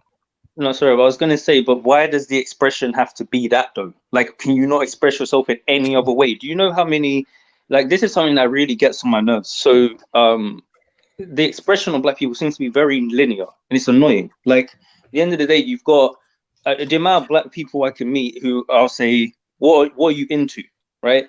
You might say, oh, I like drawing, or I like painting, or I like doing this, or I like doing that, blah, blah, blah, blah. So you can express yourself creatively in all these other avenues anyway, right? So why aren't those the primaries? And again, here's the thing, there's nothing wrong with music, but black people, we've been making music for a long time, and it wasn't about killing other black people. Do you know what I mean? We was doing perfectly fine. So when that becomes the primary, there's a problem there, and again, it's not just us. it affects other people as well, other races of people. The people I meet who are white or Asian, whatever, the ones who are really heavily invested into this type of culture as well, they tend to be degenerate and dysfunctional as well. It may not, they tend to be quite similar. So just the overall thing is just not good for anyone who gets, marinated in it too much. Yeah, you know what? People are saying that, what came first, the egg or the chicken? Because it's like this. Is it a byproduct of what's going on right now? When it comes to drill, these estates where the boys are, unruly, they're committing crime, they're stabbing. Bros, the stabbing rate is insane in London. Is rife. And they're using music to cope? Are they using music to get out of crime, or are they using it to antagonize another gang? A turf war. This shit has repeated itself from what happened 10 years ago, 5 years ago, and I don't know. Drill is giving it more fuel. Man, I don't know if I'm in the middle with this. I get that the culture is regressive. Yeah. Why is it not like you said? We yeah. back to MCs about the lyrics, like most things, but then it just takes a horrible turn. I'm like, surely mainstream will make it go more pop, less aggressive, less violent. But it now, because people get mainstream, it becomes another untouchable. Yeah, then that becomes a subgenre of really. I don't know what happens. So it's just mad. Is that the only way we can express ourselves? It's crazy. It's crazy. No, can I chime in here real quick? Yeah, go ahead. I feel like it's just an example of how the wider society is branching off. Like, you see, let me just use an example here. Like, how we had boxing for the longest, yeah. Yep. But people just it wasn't enough. Once that petered off, UFC took over because it's more violent. There's more things happening there. The people giving elbows, knees, whatnot. It's just more raw. So people sometimes, I feel like they get drawn, like this is the old school, like in the Colosseum stuff. They get drawn to the old school stuff. Now there's people even doing bare knuckle boxing. So who knows? Once the UFC peters out, there might be a bare knuckle boxing thing going on. So I feel like people just kind of innately want to see violence to some level. I don't know why that is, but on some level, people kind of steer towards this. It's mad, but hey, human nature. No, you're not lying, actually. And just before anyone goes, I want to get the other two people on the panel. KB Jones, second. How's it going, man? Yo, bro, how you doing, bro? You good? Yeah, doing good, KB. You? Yeah, I'm good, bro. Thank you for having me up. Peace to the panel. Literally on the concept of music, but I'm glad you lot were saying that. I was hoping someone didn't say it, but they didn't. I literally was writing this in the chat. Right. So do you know what? Like, this is something I've kind of looked on before. What's not helping the situation is the type of music. Okay. And I'm talking about reaction. I think I mentioned this a bit to CB. It's reaction in the brain. Okay. Now, low vibrational, there's high frequencies and there's low frequencies. Yeah. High vibrations, low vibration, same thing. Now, high vibrations generally are when you're in a state of like sort of euphoria, the happy emotion, etc. Right? The low vibrations are the opposite, and the same with the frequency. Sorry, and the same with the vibrations in the music. Now, low vibration in music tends to be things like rock, hip hop, grime, drill. We're talking about drill now. Now, you're even talking about British music, right? For example, I'm a big grime fan. Like, still to this day, I love grime. And the beats are very low vibrational, very, very, very low vibrational. I'll go into a bit of an explanation in a second. But like you were just saying, it was more about MCing. It wasn't every other bar that I'm sending for the ops or whatever. It was in there, but not too much. Yeah. Now, what's happened with drill is the beats have got even more low vibrational, plus the lyrics have become 1,000 times more aggressive, more consistently. So you put them two on top of each other, that's not going to help with a greater influence because it's not just we're being attacked from two sides. So the low vibrational and then the audible as well. So with those two things, it does affect the brain. And there's a particular part between the ear and the brain called the semicircular canals. When we hear a low vibrational rhythm, it can even be a low vibrational type of drum in a certain beat. It's that rhythm, it's that certain rhythm which Black people naturally have, but when you have it too much or too repetitively, what happens? You start to go into a state of like a trance state. So even the song you don't really like, but you can't help moving, swaying a bit to it. You're already in the trance state. Your body's already taken over the state in there. Now, with the same low vibrations, I think I mentioned this before, certain dictators have used this. Hitler used to use low vibrational drum sounds when he was making his speeches. And you know how influential he was. So I'm saying this is one of the root causes as well, is not just the music's become darker, there's certain vibrations within the music which is affecting people more. Now, like you lot said, it's not just our community that is affected by it. There are people that are affected by it. However, that's usually when they're deeply immersed in the culture. For some reason, and I haven't come to the conclusion of this yet, but I am trying to find it. For some reason, low vibrations, it's like Black people, we can't have too much low vibrations KB. for too long. Yes, sir. KB, are you saying that the music is causing the type of violence we see now? It's an element. It's an element. It's definitely an element. Because using those sort of sounds, vibrations, it's not just the rhythm, it's not just the t-t-t. There's certain vibrations in the backdrop, certain BPM, certain frequency ranges that you can turn to. This is even apparently people like the CIA use this when they was questioning people. If you turn a certain high pitch sound to a certain pitch frequency, it physically affects your brain. You can't stop it. And obviously your brain then affects the rest of your body. That coupled with I'm going to the op block to get the shank the ops and whatever. And then you've got and then some people live in these areas. I mean, I'm from these sort of areas, so they're seeing the visual of it as well. So they're seeing it through their eyes, they're hearing it through their ears, and their brain's taking it in. And on top of it, your body's saying, "Wait, this sounds good." Because I agree, I listen to drill too. Some drill is really hard, but that's even me knowing in my brain that half the stuff my man's saying is madness. But I'm still bopping my head because I can't control my body. My brain is in that trance state. And so are you saying, bro? Yes, sir. The way I'm hearing it is that we can, everyone who listens to drill, in a sense, registers this vibration, but then the kids who are out there, right, are affected by it. You listen to it, because they're listening to it more. So listen to low vibrations for a short time can be overcome. But when you listen to it repeatedly and repeatedly, it could even be the same song. But when it's, for example, say your whole playlist is full of drill, you listen to an hour of drill, one after another, after another, after another, after another, after another, after another, after another. And even if you don't think it, you go outside, you get into a beat, the first thing you're going to think is, I'm going to pull up my dipper, because that's what fucking my man said. Because it's in your head. Yes. I like that. Listening to drill, you get a random phone call, someone pisses you off, you're gonna tear them a new one. Why? Because you're in a heightened state. Facts. Plus your brain's doing the rhythm constantly, and then you've got the drill backdrops. Listen to a drill beat. Yeah, most drill beats take away, because some of them have got really nice melodies. If you can, silence on your equalizer the melodies and just listen to the bass. They used particular wave bass. Wah-wum, wah-wum, wah-wum. Can you imagine? That's pulsing. It's doing the same function as what your heart does. So you can imagine how influential it is to your brain. Sound is very, very, very important to the brain. Sound and visuals. So sound gone with visuals, plus the people making these songs look like the people that they're listening to, so they can even relate to it on a level. If it was a whole nother type of people making drill, certain people wouldn't be influenced by it, because they'll look at them and be like, they're not like me. So these guys look like me, they sound like me, they talk like me, they're from my area. I've got into beef too. People have tried to shank me as well. The music sounds good. It's going to your brain. You've got the trance. You're going to go out and pull out machete.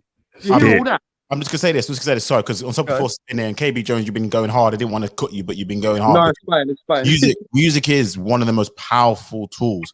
It's been shown to, like, classical music have been shown to increase your IQ. Such is the power of music. So, and even when it comes to studying, certain music helps you recollection. So there's so much power in music which we're not giving ourselves credit for. Which is why a lot of lower class people, music is their anthem.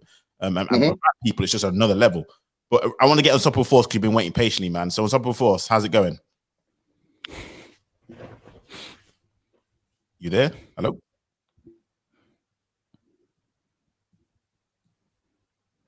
Might be behind. No, we allow him in. No, he's. What I'm gonna do on Unstoppable Force, is I'm gonna just remove you from the studio. Once you get your stuff back, you can come back up. Fiona, if you want to come back up, then there's a space for you. I'm even space up for you, Fiona. I know you don't want to say too much. So Fiona, if you want to come back up, by all means, and then Unstoppable, this is all sorted out. But sorry, can I add one real quick one point? Yeah, go ahead. So KB, what or anyone, what do you think the solution would be then if the music, this drill music, is affecting our community in some way or another? What can we do to prevent this further deterioration? Like, if you have children, would you prevent them from listening to drill, or what would we need to do to control these measures? Okay, look, I'm not someone. It's a big question. That say get rid of a certain. I mean, I can understand the argument, but I've never been someone to say let's get rid of hip hop, let's get rid of drill. What you can do, because, but look, music generally is to be enjoyed.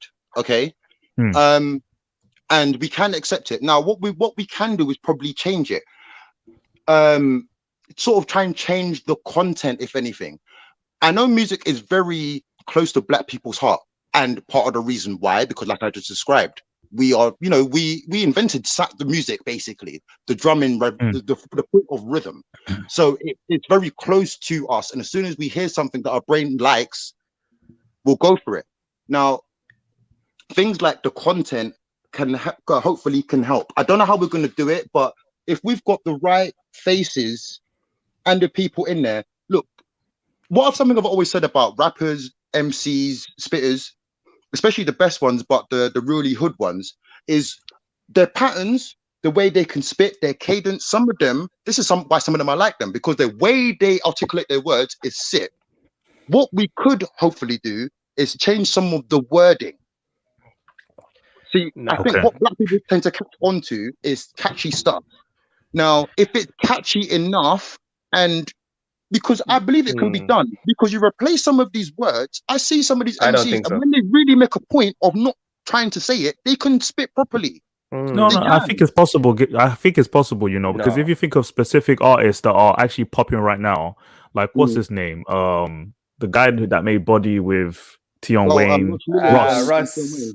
Yeah, these are more party, shake your ass, this like almost like party dancehall vibe energy rather than street. So if we promote guys who just make good music and prevent them from using certain lyrics, okay, that's fair. And then I hear that. These platforms, right? GRM Daily, these are specific platforms that kind of grew out of like sort of Black owned, grime artists. Yeah, so it's like we can contact them. It's not like they're mainstream.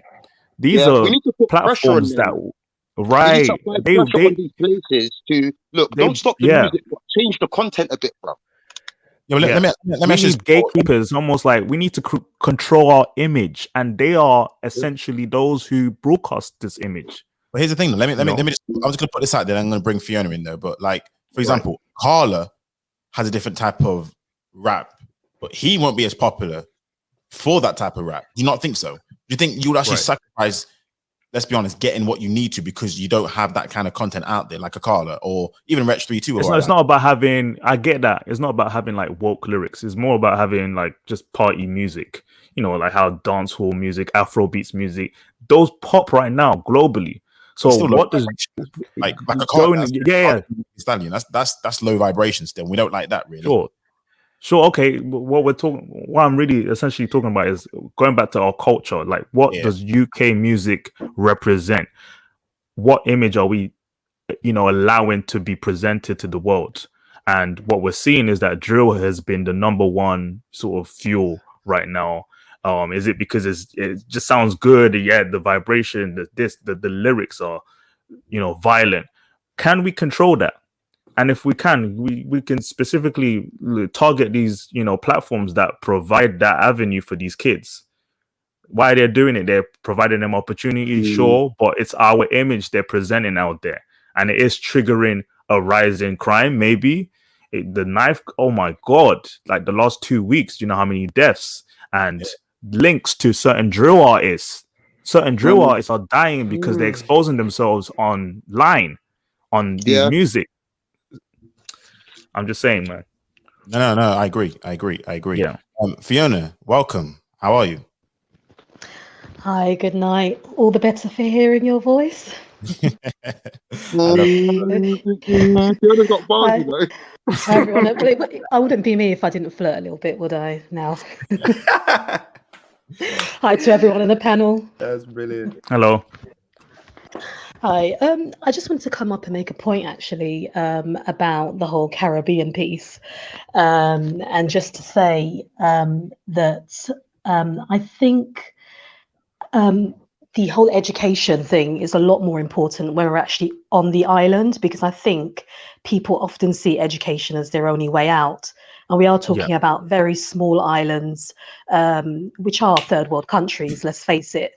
I know often because of what's viewed on TV, a lot of people don't see islands as third world countries, but that is practically what they are. And education is very much pushed there. And I agree with the Duke that when we come over to the UK, that drive is not there. And I think it's because we do assimilate because our cultures are so similar. So yeah, I do agree with the Duke on that point. But I think the impression that people get is that we don't have it in us and we're not innately intelligent, which is a falsity. Barbados, the country that I am from, has one of the highest literacy rates in the country for young people. So yeah, that's completely a myth as far as I'm concerned. I would love to add to that actually. In fact, when it comes to certain data and statistics, they've shown that Jamaican Americans are actually one of the most successful, families, household income, basically based on how the immigration pattern to the US was completely different to like the Windrush generation and the waves that came after in the UK. And it kind of shows that, hey, Jamaican culture is not that it doesn't promote education or family structure. It's just that the pattern that has existed in the UK has been parallel to, the white working class culture. But so it's definitely not because of, back in the island, how the Caribbeans are. It's really what's happening here. So definitely, I agree with that. Yeah, I agree, and I'd love someone to actually do a report on what actually happens when we, reach over to this side of the world. Because I was even watching a documentary, famous artist from South London, and his child was being put in the lower set at school here in the UK, and was doing really poorly in terms of his behaviour, and he sent him to Jamaica to finish off his secondary education. He became top of the class. So there's definitely something missing. I don't know if it's a connection. I don't know if it's the discipline, because we still do have corporal punishment out there. It's not used as much, but I know my mum got lashes. I'm sure White Matters can relate to his parents, probably, if they were born in the Caribbean, experiencing the same thing. I can even. My mum was born in the UK, but she beat me, and she was telling me I got off easy compared to what she got off with. So yeah. Yeah, and the parents didn't even intervene. If you got lashes, you're almost afraid to tell them because they want to know why it happened. What did you do wrong? Whereas here, the culture is more, protect and coddle the children. So yeah, I just wanted to add that point. Another point I wanted to add, which is slightly off kilter, but probably the same thing, is just looking at some of the comments in the chat and how I've always felt growing up here in the UK. And a lot of the African diaspora coming a lot later, mainly around the 90s. Is there a slight kind of jealousy from sort of African people towards Caribbeans? Because I think Caribbeans have that sort of what's perpetuated as that innate swagger, and we're kind of like not that it's necessarily a good thing, sort of the cooler kind of people within the UK, and we always everyone wants to sort of be involved with us and be part of the culture. And I know people say that we kind of force our culture onto people, but I'm just wondering what everyone's thoughts were on that. I won't say. I will say. I won't say jealousy. I know growing up, I was around a lot of Caribbeans, and it was more like I would want to imitate them too. Like I knew myself, I'm Nigerian, but Jamaicans, Trinidadians, they were more influential in the UK, in London. And so like, hey, every year there's Carnival, Notting Hill, like that's where we went. So I've never seen it as jealousy. I mean, maybe the generation that came before. I've heard before that, you know, my parents' generation were looked down upon by the Caribbeans, maybe because, oh, you know, you're African, you have an accent, you're, you know, maybe more primitive, you don't know about Western culture. But then over time, you see, as we've sort of tried to climb up the economic ladder, that's less of a problem. So maybe back in those days there was a jealousy, but right now that's not what I see. I see almost like a celebration. And an influence on us more. So yeah, I agree with you. Can I just get on Unstoppable Force in here? Sorry, you've been waiting for quite a bit of time on Unstoppable Force, so I just want to get his viewpoints on it, because I know you were dropping bombs last time. Unstoppable Force, are you back? Yeah, I'm back. I just dropped out because I had to do something. No, that's fine. But yeah, welcome to the stream, and what are your thoughts? On what exactly? Because the viewpoint, the points kind of changed. What do you want me to answer? Honestly, the viewpoint you came up here for, I know we've gone off a little bit, but we can. Was it music? Was it drill? Yeah. Okay, you want to? Okay, well, you know, when it comes to that, I think that I disagree. I don't think it influences people to want to stab people or do bad things, because I know loads of people that listen to drill music and they don't do anything bad. And I just think it's to do with the individual. I believe there's people who are born and they're just innately evil people. They're innately bad people. And the thing is, when it comes to black people who stab each other, and people will sometimes pin it down to the music simply just because they're black. It has nothing to do with the music. It's because the people who are stabbing each other or stabbing other people are bad breeds. You know, they're evil people. Like, for example, myself, I'm actually quite an evil person. And when I listen to drill music, because I'm already kind of messed up, you know what I'm saying, a little bit in my mind, the music is not really gonna change the way I think, because I already think a certain way. But what the music could do is it could amplify the way you already think. But I know Asian people, I know white people that listen to drill music. I know white people that listen to, black people listen to heavy metal. I mean, heavy metal is probably worse than drill music, and they don't go out killing people. It's to do with their intent. It's to do with, you know, how they were raised, and sometimes just how you are. You know, some people are just born to do bad things, because in life there's balance. You're not going to have good in life. There's the law of balance. So there needs to be evil people to balance out the good. So I do not think drill music has any effect whatsoever on the individual. I think that's an excuse, and I think that is nonsense. And there's no studies which show that drill music affects people, because all you need to do is look in 1999, 1998, 2000. Black people were stabbing each other up a lot worse than what they're doing now. And there was no drill music back then. It was just black people pretending to use American accents. And, you know, you had people from Stonebridge stabbing each other, killing each other. It's obviously not just black people, it's Asian people as well. But a lot of Asians don't even listen to drill music. They listen to their own culture, and yet they still stab people. So it's to do with the individual. Not, you know, right now it seems like a lot of the stabbing that's going on is done by African descent, West African people. Really? Yeah, not a lot of the black people that I can see are getting stabbed and doing the stabbings are usually, from what I've seen, you know, obviously black, but West African descent now. Before it used to be a lot of Caribbean people, but now it's West African descent people, which is kind of makes no sense, because if you would need to show this. I don't know how you can check the stats on that. You know, I've never had to define between. But I personally don't see how it makes sense. I've always said this to myself: if you're a West African person, you're Nigerian, especially if you're Nigerian, if you're the sort of person who's going out stabbing people, you're a disgrace. Because you have no reason to do that. I agree with that. Nigerians have no reason to do that. So the first thing I think is, if a Nigerian is doing that, it's because they've been hanging around with a Jamaican or something, man, or some mixed race guy, and they can. This is what they do. This is the pattern. I agree. It's the Caribbean ones that are messing them up, man. That's what it is. I don't even think. So on top of all, then, could you mention I suppose influences. So how much of this evil stuff is based on nature versus nurture? Because you almost said that they're born like this, but then also you kind of said they're influenced. So as a percentage, what would you say is the overriding factors why they do it? Is it nature, they're born with it, or based on the environment, so nurture? I think it's nature. I think because I said this before in a couple of live streams ago, just because you have two parents in the household, and this is what kind of annoys me about some black people, man. They hold on to this, two parent in the household. Look, man, you can be the greatest parent all you want.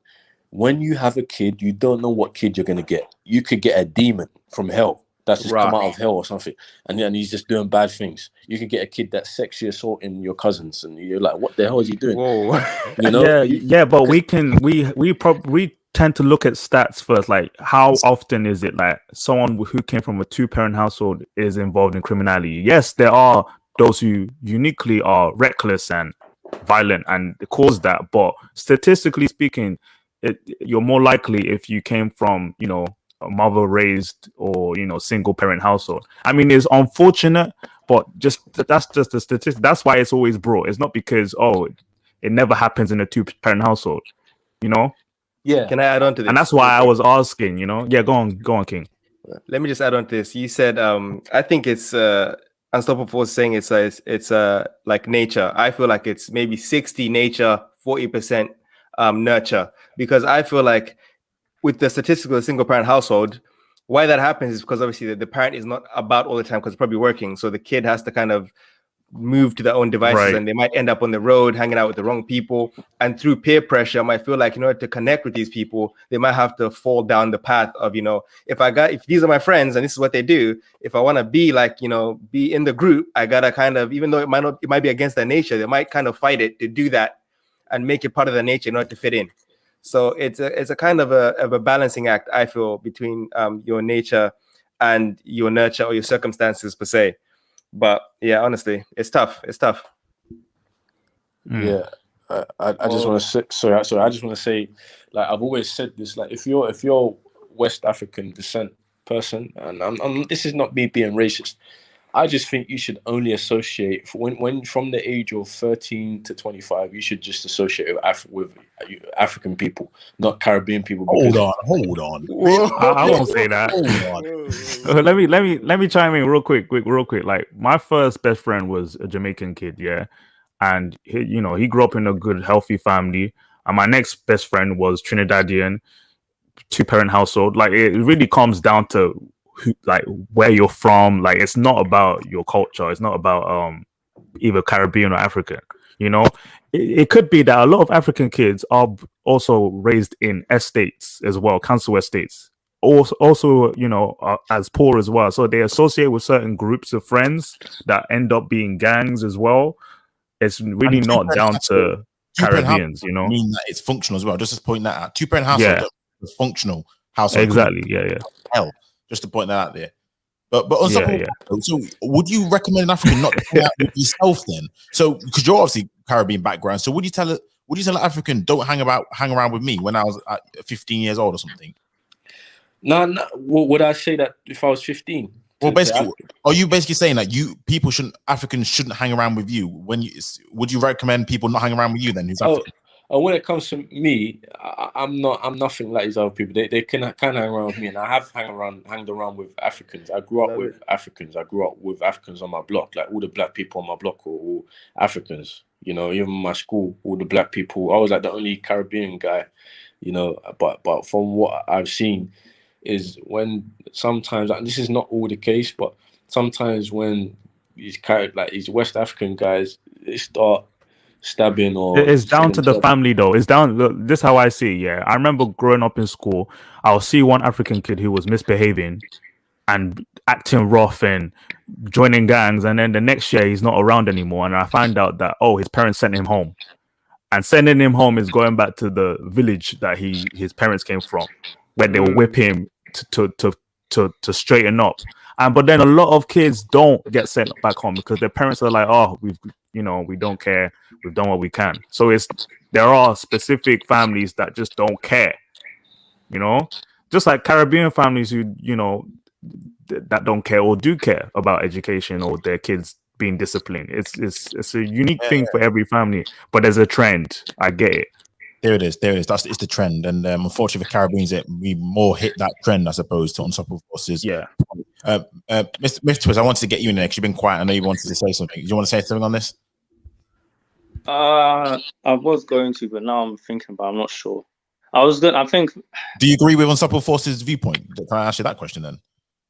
I definitely don't agree people are inherently evil. Because I just don't believe in objective morality. So that's just. But that aside, I mean, like, I don't know how exactly does saying that, like, okay, well, you know, these people, if they hang around this, like, again, I mean, people have already pointed out, but it's like you can't say they're born like that, but then it's not influenced, but then it is influenced. But it's like, which one is it? I mean, like, It's to both. me, it just makes sense that it's influenced because that is quite literally where people get their ideas from. It comes from other people. You're not born and just understand how things work in the world for the most part, right? So you have to be taught these things. And I think, like, at the end of the day, if you know, even to do gang culture, you have to learn what a gang is and what that culture is. To dress a certain way, you have to learn what the dress is. To carry yourself a certain way, to use a certain weapon, to stab. Every single part of it, you learn. Every single bit of it. You did not just come out knowing how to do that. So you are influenced. The emotional background is like, let's say some people are more prone to violence than others. Some people are more testosterone I in their agree bodies with than that. others. I agree with that. And one thing he said that I do agree with is about the amplification, for sure. I definitely think that some people, for whatever reason, just genetically, they're just more. It's called a genetic like predisposition, right? Yeah. So you know, certain people are just like that, and that's why, to a certain extent, there is an element of fatalism in us just genetically. It's just the same way how it's like you were going to be born a certain way with a certain hair texture and certain eye colors. You know, it's just how it is. But what I'm saying, though, is that, like, I don't think it's anywhere near as much as it's being made out to be. I think the majority of it is going to be nurture. There's been the whole nature versus nurture for a long time. But to me, it's not really much of a debate. I mean, almost everything you learn literally comes from the environment. How you respond to it, well, that's another thing. But even that mostly is based on the culture. And you can see it because you can see that when certain people are in certain environments, they tend to be more similar than people who are in other environments. Doesn't matter who they're born to or where they come from.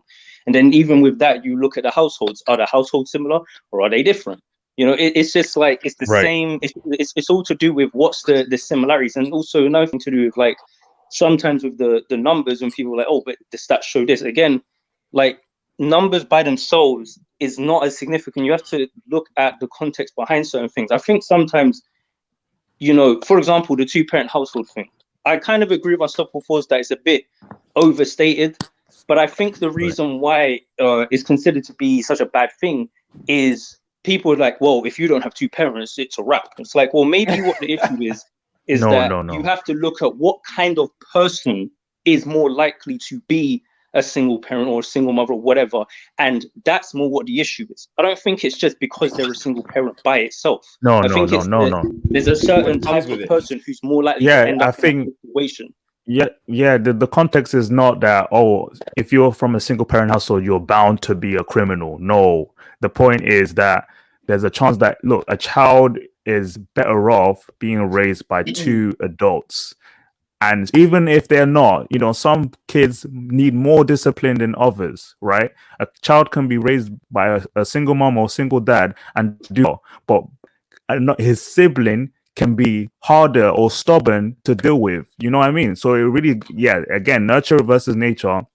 Some kids need more discipline than others. And the trend is, if there's only one parent in the picture, it's harder to deal with you know, a special kid. It's harder to deal with a more stubborn kid. That's what we're saying. Okay, but the point I'm making is that we, like, think about the context in which that exists in, right? So what I'm trying to say is that could that just not be because the culture we exist in is one that's more demanding of having 2 parents? Do you get what I'm saying? If the entire culture was designed around something where that wasn't such a necessity, maybe it wouldn't be such a problem. For example, you know, if economically it's hard and you're going to struggle more as a single parent. Well, if it wasn't so economically difficult, would it be such a stressor and such an issue? Do you get what I mean? Like, if you can't, but it's you're not making reality, a though. straight point. Exactly. It's like, if you're saying that only one parent, okay, if we find a way to make it easy for one parent to handle the raising of a child, okay, we're gonna implement systems to provide that, you know, like welfare and, or just supporting the parent. But look, naturally speaking, throughout human civilization, the family unit was meant to be strong, with both man and woman and children being raised. I get it. Some kids, even raised in a two-parent household, can turn out the bad egg, unfortunately, and other contexts as well. Maybe the parents weren't great either, but that's the point we're making, is that our culture needs to promote it. It's important that we have that more. No, I don't. Not I less. I don't disagree with that. But I think what I'm trying to say is that I think sometimes it equally can also be used as a way to excuse things. For example, if someone's a single parent, they can say, "Oh, well, it's because I was by myself. That's why this happened." Do you get what I mean? So I think that sometimes, like, I think it can work. There's plenty of, again, I keep trying to say this because I think sometimes we act like as if like we're all just these whatever. Like, there's tons of us that have come from not the most ideal in situations or whatever, but we're not out here doing a madness. So, do you know what I mean? Like, I mean, most people at the end of the day are functional and are doing what they need to do, regardless of what their background is. So but that's where that predisposition comes in. Yeah. Individually, people are different. You might not be able to resist the impulse to do something, or to be in a situation where you're like, you know what, these are my friends, I might as well ride with them, you know, otherwise I think I'm a punk, so I might as well, you know, that impulse of you wanting to have closeness because your parent is not there, or you have no like great connection with your mom because she's working all the time trying to feed you, so you end up on the street hanging out with these guys and you think, nah, this is my real family because they're here, so whenever they ride out, I have to ride out, even though you might not want to, you do it because, you know, family and that, you know. Look at Fast and Furious. Look what they do in Fast and Furious for family. It's mad. Absolutely true. African Empress, welcome to the stream. How you doing? What's your thoughts on this topic? Hi guys, sorry, I was a bit blocked out for a moment there. Can you just repeat what the topic was? Sorry. Sure. I mean, we talk about culture and Black British culture, and we've sort of gone into a bit of a two-parent household type of topic now in regards to the best setup for I suppose kids and families to be. So on that topic, do you have anything you want to share in terms of your viewpoints as to two-parent household, one-parent household? Does it make a difference in terms of the makeup of a child? Does that make them less or more inclined to violence and things which our music promotes? I don't think so, none at all. I think it's more the environment outside of the home, which can leak it into the home. I don't think it's the music per se. I think there is an element there, I'm not going to lie, but I think it's more how it's perceived with the environment, with where the person's at mentally, and whether or not there is some form of, initiation with it, if that makes sense. You know, earlier you were saying it's mainly those in, I think it was Newham, from West Africa, who are indoctrinated into the killings at the moment. And I pose the questions: are they paid, or is it an initiation process? But I don't think, personally, I don't think it's not always the makeup of the child, you know, where their parents are from. I think it's just how families are at the moment, especially since the 80s onwards. There's been a lot of breakdown in our families, and then a lot of it is posed upon the behavior from the environment that stems into the house, what the child's going through, if the parents are out working all the time, if they even have two parents. I tend to find there's more two-parent African than there are Caribbean homes. Yep. Yeah, it's a bit of weighing up, but the weighing up is a maze. It's a labyrinth of mess and madness.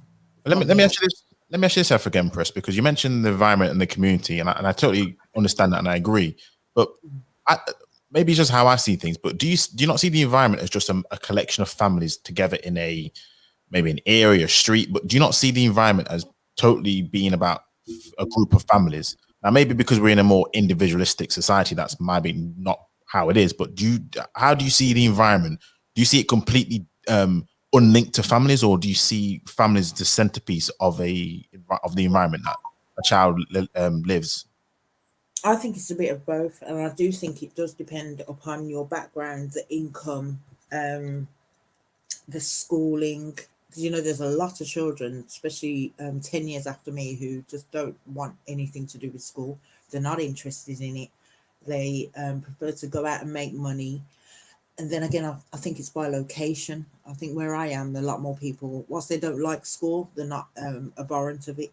Whereas in the central major cities, a lot of them are like, no, I'm not interested. But then again, it's by location within those cities. I think the further you go out from the city centre is where people are more interested in university, having a family, building their home life. Whereas closer to the centres, they're just not interested. A lot of them, they prefer to go out, make money, be with their friends, build a business of their own, do road life, do street life, do music. And I think that's across the board. And I could, again, you know me, I'll always take it back to even, you know, Egypt. I think Egypt was the same. In its coming up stages, it was very much everybody get in, everybody gets a piece of the pie. As it got more developed, then some madnesses kicked off, which in the Bible it says people made the Exodus, and I think that's when it got, I wouldn't say overcrowded, I'd more say more competitive. And then because of the competition and the rulings and how people wanted to rule and you know, rule the structure around there, it's when it got a bit too much. The same example I could give for what's the area now, Elephant and Castle for years, and in Birmingham, closer to the cities, is where you'll find some of the most poorer homes. I'm not going to lie, the most quote unquote ghetto behaviors, and I put quote unquote because it does depend on the environment. You know, there's many ghettos, and when you go there, you'll find the most educated people. But depending on the competition that's around there, what's viable for people to do, be it by age or ethnicity, monetary bracket, then it becomes overcrowded, which is when people start, okay, we're going to move people out. We'll keep those we think have potential under what we want them to do. Everybody else, we're just going to shift them out. And that's how I think the change with Elephant and Castle came about, and the change in Birmingham, which they call Sodom, which is Highgate sides. And as soon as those people moved out, the area flourished. But gentrification, isn't it? You're kind of saying, isn't it? Gentrification. Right. Yeah. Exactly that. And, you know, when you look at the pattern, you'll see it in all the major cities personally, from Egypt throughout. And yeah, that's just my opinion. But I don't think it's not necessarily the upbringing of the child. I think it's the environment, where the child's trying to head to, how the family's set up. If it's single parent homes, it's going to be a lot harder, especially in them environments. You know, central environments, wider environments, yes, but most certainly central environments and countrysides. It's like there's a small ring of people. If you're not in the city and if you're not in the countryside, you may have a bit more opportunities. But if you're in them two environments, it's then weighed against how much you earn, 2-parent family homes. There's quite a bit, really. But that's just my viewpoint. I hope somebody took something from that. No. Has anyone got any comments on that at all? Yeah, I would say I actually agree with. Oh, sorry, quickly. I actually agree with African Empress in terms of location and all those factors, but I would still include family upbringing too, because it's like a proofing. Like, regardless of where the family is, there's still an aspect of upbringing that matters. But I actually would just put all those factors together. Okay, so would you say that is, you know, again, since the 80s, you know, they say children are having children. I've always tried to avoid that because that's been throughout centuries. But since the 80s, those children who have had children, you know, they say the grandparents are getting younger and behaving younger. So do you think they don't have that backative from the parents, you know, 2-parent homes? But remember, some of these grandparents are only in their 40s and they raise single children. So would you say I get that it's the dynamic of having grandparents and parents, and a child can really take from that. I get, you know, having more adults in the home helps, but there's a lot of symbolism in knowing that, okay, my dad and mom is in the family and my grandparents are in the family. But if children are parents are getting younger and younger, meaning what, like single parent being raised under the roof of their grandmom, and that dynamic as well is very important. Yeah. I don't know if I'm explaining it clearly, but yeah, that's what I would say. I get that more adults in the home makes sense, and you know what, that's what we had in the past, where the community sort of raised the child as well. This nuclear family structure is a more modern form, because it's more realistic in terms of how logistically it works. But back in the day, in the village, the grandparents were involved too. Yeah, Correct. I get that. Correct. Yeah. Yeah. And things I are moving just want. So you can speak. No, carry on. Yeah, I just wanted to say that the problem, going back to the topic of this video, the problem that I see today, fast forward to 2021, it just seems that everyone wants to be African. Everyone. You think so? Yeah, it just seems like everyone is saying they're African, things like that. But the thing is, you too. Yeah, me too. But Okay. the thing is with me, I don't consider myself African. I just say what obviously I have African blood, but I don't really consider myself a real African person, because at the end of the day, like, I grew up hating all African people, and kind of when I turned maybe 20, it kind of dwindled down a bit. I was kind of racist towards all African people when I was younger. I discriminated. Raw. Yeah. Why was that? Yeah. Pardon? Why was that? Why did you discriminate against the African people? Why was that? Oh, because Africans discriminate against me. Oh, that's fair. That's fair. Like What did they do? What did they do?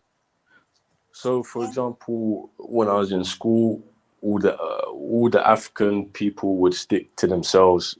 They would try and say that some guy who's half English, half Nigerian is more black than me, because obviously I'm Caribbean. I don't look 100% black, and that's one thing that kind of annoyed me. Yeah, that's wild. You have these half Nigerian guys or half West African guys who are seen as more black than a Caribbean guy, and one thing I realized that a lot of Africans are tribalistic. Yes. They Very true. you might be friends with a Nigerian guy, but their parents don't really care about you. Their parents don't want you to be their friend, and they would never invite you into their house. So when I realized that, I started to see Africans as not even a person of the same race as me. I saw them as something different. Well, yeah. Something They're a different breed. And I still kind of do see Africans as different. Actually, That's true. They are. Yeah. I think they're more private, and then we have the whole issue of Jamaicans came over way earlier than Africans did, so they came in with a footing, and like we said in the last video, a lot of Jamaicans went through in London, it would have been the Teddy Boys and all the racism there. Speaking to my family, I haven't really heard that in the West Midlands. In the West Midlands, we tend to get along for the most part, and I call them my Jamaican friends. Yeah, in North. I call them Jamafrican friends, because they have more Afro-centered mindsets. In London, it's a melting pot. So the minute you step into there, it's right. We're British. You're in Britain now. Jamaicans they came over earlier. They got more accustomed earlier, and then when Africans came in, they were already private back home for the most part. So they've come into this new setting. So that privacy may have been perceived as, you think you're too nice by other nations, if that makes sense. Another thing I just want to say. Sorry, I just want to say another thing is another. I don't know. This is one thing a lot of black people sense from me, and one thing I realize is, obviously, because I'm Caribbean, and the way I look in real life, I don't know what it is. I feel like other even Caribbean guys don't like me. Actually, because what it is, and they've said this to me. They said they can feel the white in me or something. They can feel it. Wow. Or something. Jesus Christ. You are on the fence here, Unstoppable Force. I know, man. I don't know where. What's going on? Where do you fit Everyone's in, the enemy. Yeah. Man's on the So road. it's not just African people. It's also only the Caribbeans that look more African. It's like the more black you are, the less you're gonna like me, man. Rotted. Okay. Bruh. Well, yeah, no wonder why you made that comment in the last stream. I hated my black self because you seem like every single black group just completely disowned you, and yeah, so flip me. Is that part of the reason why I said that, made that statement? Kind of partly the reason why, but yeah, I realize that Africans stick to themselves usually, you know. But I never really cared about it. I only cared when they tried to basically say some mixed race guy is more black than me, and I'm like, what the fuck? Like, what the hell is that? You know? Oh, wait, hold on. I just feel like from what we've heard from you, bro, it seems as if maybe sometimes it's a perception or maybe a projection of what you think. Because I know I've seen the opposite happen, where Caribbeans felt like they looked down on the Africans. Oh, back in the day, I don't know how it is now, but I know that we were felt to feel embarrassed that we were African, while the Jamaicans and the Caribbeans were the cool kids that everyone wanted to be like.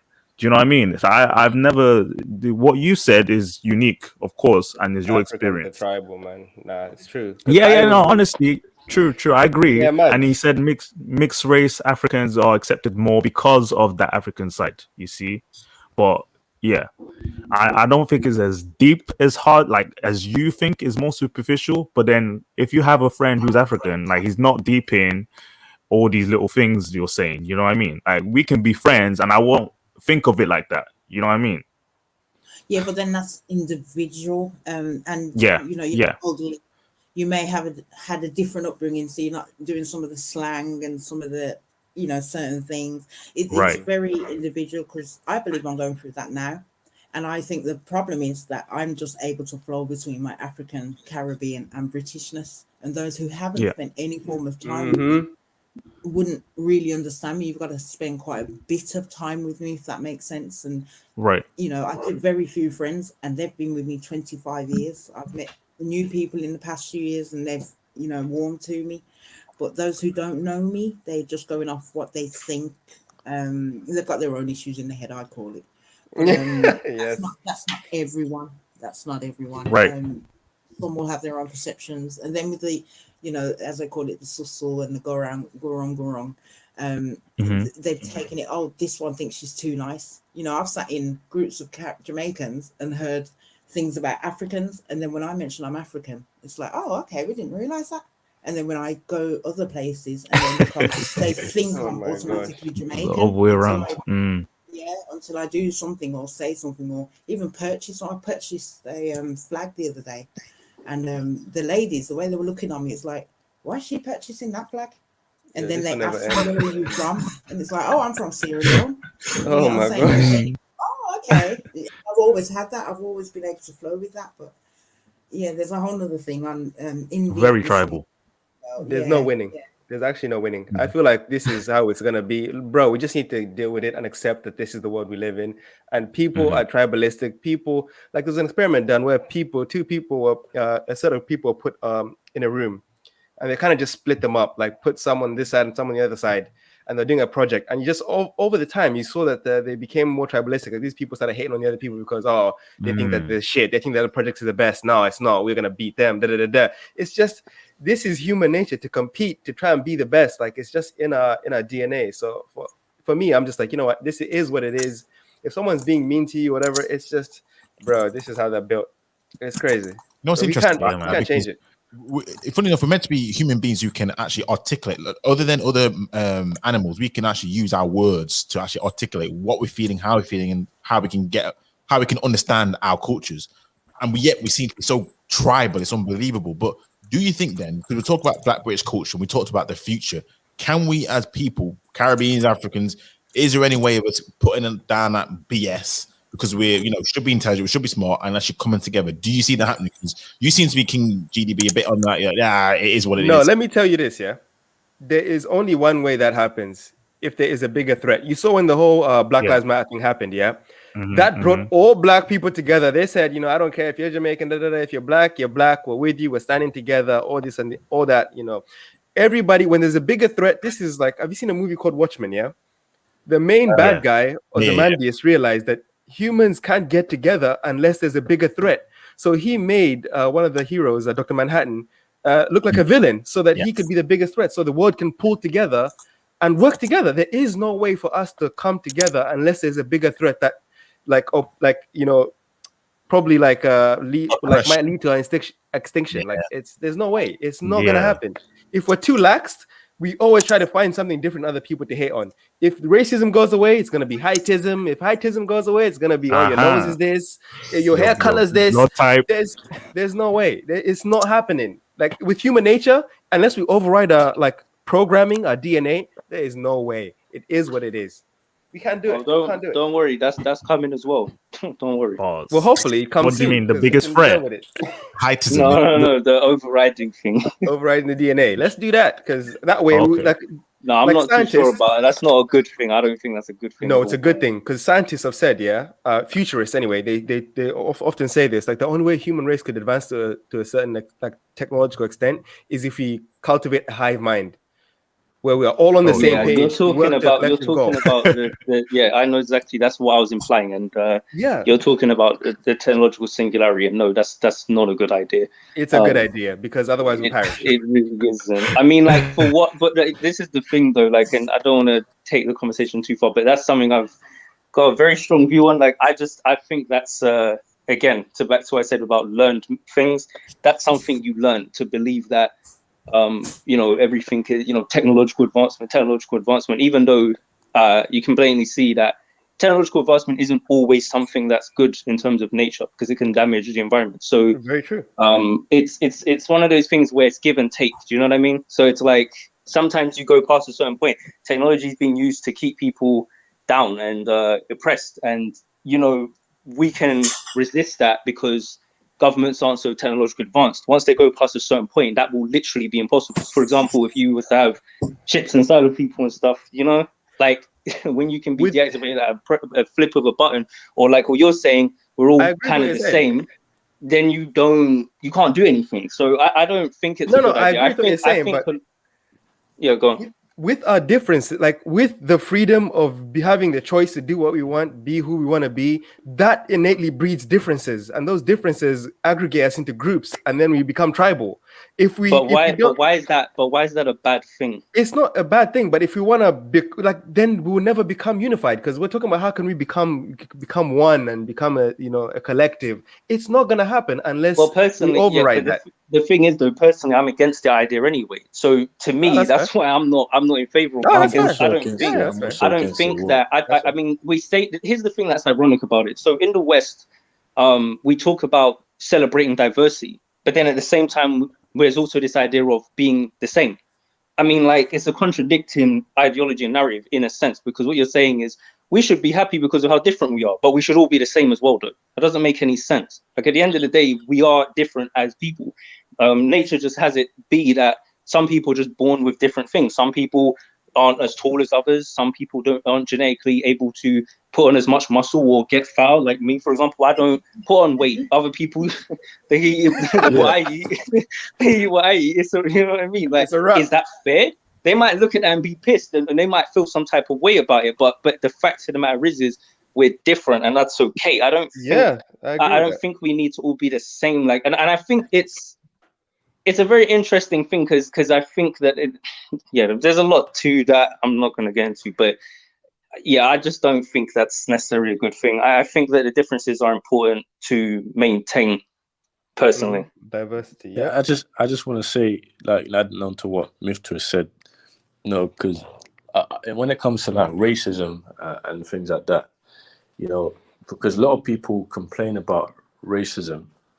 The thing is, there's things in life that you shouldn't really complain about. You need to accept, for example, people die every day. You have to accept that. When it comes to racism is always going to exist. You're going to have to accept it.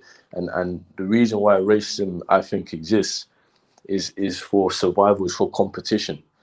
The society that we live in with all these different races is like the Olympic Games. Do you understand? This race is better than this race. The light skin versus dark skin. This is how it's supposed to be. You're supposed to accept your racist side, and that should push you to become the best version of yourself. So that's why I'm against us coming together, because I believe you should be racist, and that's my opinion. I love it, yo. That was mad. I love it, though. I love it. That's Bro, mad. the sound But it's bites the you truth. can get from this guy, bro. Always I know. dropping bombs. Where on God. It's the truth. It's low key. Dangerous. It's low key the truth. It's low key the truth because that's the way people progress. Like if you look at the animal kingdom, it's very rare that you see animals that are like, especially like a lot of mammals, like there is always like a little bit of like segregation. Even like in our closest relatives, like the monkeys, the primates, whatever, they have little pockets of like, you know, certain tribes of different like monkey groups or whatever. So it's really tough for us to ever come together as a people. So we just kind of have to just accept the reality of our species and what we are, and just kind of keep it moving, keep it pushing. Yeah, I don't think there's any. I think that it's a fantasy, and I think people are obsessing over it because it's never happened, and they think that if it happened, it will solve all our issues. I don't think so. And here's another thing as well. What's going to maintain it? So let's say, for example, if everyone was unified, that doesn't mean they can't just fracture again. You know, it's not like it's going to stay like that. So even let's imagine that we somehow managed to achieve that. Okay, how long does it last? Well, a month, a year, 10 years?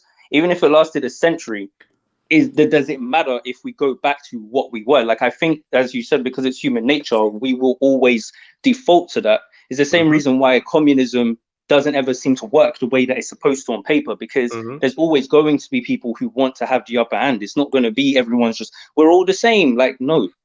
You know, people naturally would prefer to get what they think is their just due, and there's greedy people who want more as well. So it's not happening. I mean, you can just see it when you look at even children and, oh, you got more toys than me, and like it's not happening, man.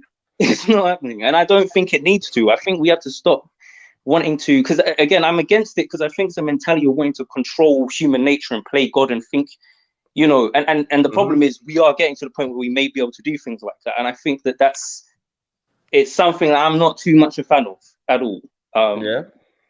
So, yeah. I just want to say, like, in terms of you becoming, like, you being greedy and stuff, like, that's a beautiful thing. Like, I don't know about anyone else in this panel, but I'm a very greedy, selfish person. And no, I can always tell. Yeah, you know, I put That's how myself. it's supposed to be, man. Yeah, self-preservation is key. Yeah, like I put myself first. You know, I think I'm the best. You know what I'm saying? Like I understand that to be successful, you have to be good at freestyling. You know, when you go to a job interview, that's the manipulation games right there. You need to manipulate. When it comes to girls, you need to manipulate girls. When it comes to people, you need to manipulate people. Let's use persuade. Let's use persuade. It's better. That's life. That's Persuade. freestyle. It's a game, and you have to have game.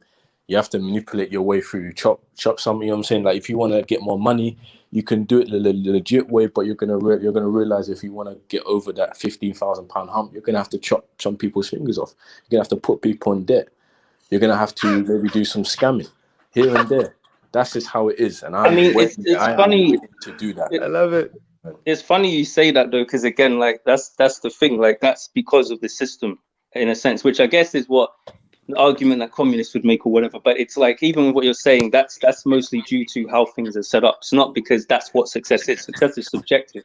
Your idea of success isn't what everyone else is going to think. So at the end of the day, like if someone else is happier with a different level of success or a different route, or happier with taking longer to get it, they can do that without having to, as you say, chop people's fingers off. And I'm not saying in more often than not what you're saying is correct, but again, that's because that's the model that's taught, and it's the way most people think about it. That's why there's like a lot more people who are trying to do this more positive type of entrepreneurial thing, where they're trying to make it not be so much about, you know, fuck you and your family. I don't care. I got to get the dollar and you know, they're trying to be a bit more empathy with it, because you know, but at the end of the day, ultimately, yes, it is similar to what you're saying, but that's just because of how the system is, not because that's how success inherently works. Facts. Yeah, and this is why I think if you failed the education system, because a lot of people think, oh, it's over for me. I don't have a degree. I got an F or U in maths, or I failed all my GCSEs. There's the courses you can take where you can switch careers. Let's say you've got a degree in one field and you want to do a STEM degree. You can use that degree to do a master's degree. There's always a way. There's always a way to get what you want. Yeah, it's also very true. all the sounds monkey so branch. just, divisive as opposed to, you know, being united. And it's just like, wow. I mean, we talk about culture and we talk about us as black folk here. And it's just, man, it's, for me, it's just a recipe for how we talk about the issue with the gender. We talk about the issue with Caribbean Africans. It all seems a recipe for disaster to me. I don't know. Humans have existed this long on the earth because at some level we've had to come together more often than not. I know it seems like it's not right now, but humanity survived because it had to exist in communities, villages. I know we've been tribal, but at the end of the day, we've had to come together on something. But yeah, crazy. Yeah, to lesser degrees, but we still have countries. You know what I mean? Like there's still borders everywhere. Like it's when it hits the fan, when stuff hits the fan, you know, it's back to tribalism. As soon as, let's say, the internet goes down, yeah, you don't know what's happening over there. They don't know what's happening over here. People start to worry, and it's a wrap. We get back into those times where it's like, bro, I can't trust those people over there because I can't see what's happening over there. Yeah. I trust me. I trust the people around me. That's us. We're good. So we're gonna take from anyone and do what we have to do to survive. That's what usually happens, and it's tough. But there's so many things that if they fall apart, we're back to tribalism. Like it's just a balancing act of trying to keep everything afloat, and it's tough. It's how it's been done as well, because a lot of it is covert. You know, what did I listen to today? Something with the police officer, the black police officer. I don't know her name. And a lot of that was covert. Yesterday I heard something regarding institutional racism in the Metropolitan Police. A lot of it's covert. So if you're in them places and you're doing coercion as well, you've got a double hand. That's it. Us people out here who have worked hard, put in the time, put in the effort, can play the game but don't want to do it to detriment to the bubble bursts. We kind of lose that, and then we end up being somebody else just to try and keep that that same gusto, if that makes sense. For example, if you're calm, you're hardworking, you've studied, you've put in the time, you've put in the effort, then somebody tries to come and fleece you around the back. You then have to become somebody else and do things you never wanted to do in order to get where you want to get to. Now, that's okay if it's small level things, but, you know, if it's then bringing you into all this, you know, what I was talking about earlier about some of the young kids who were doing the grime and the murdering and this, that, and the third, and like putting in initiations. If it comes to that, you're then completely a different character and person, just to be able to get back some level of tranquility, peace, calm, you know, progression.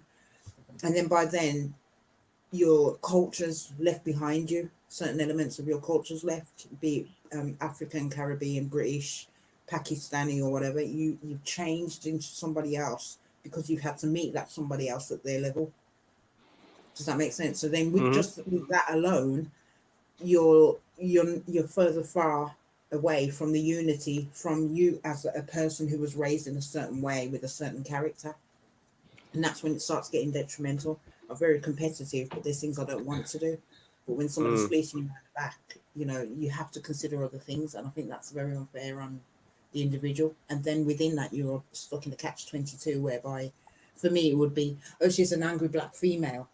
You know, it could be she's a gold digger. And from there, you gained a whole new character that's never been you, that you never wanted to. So that's the whole statement of, I never chose this life chose me rubbish.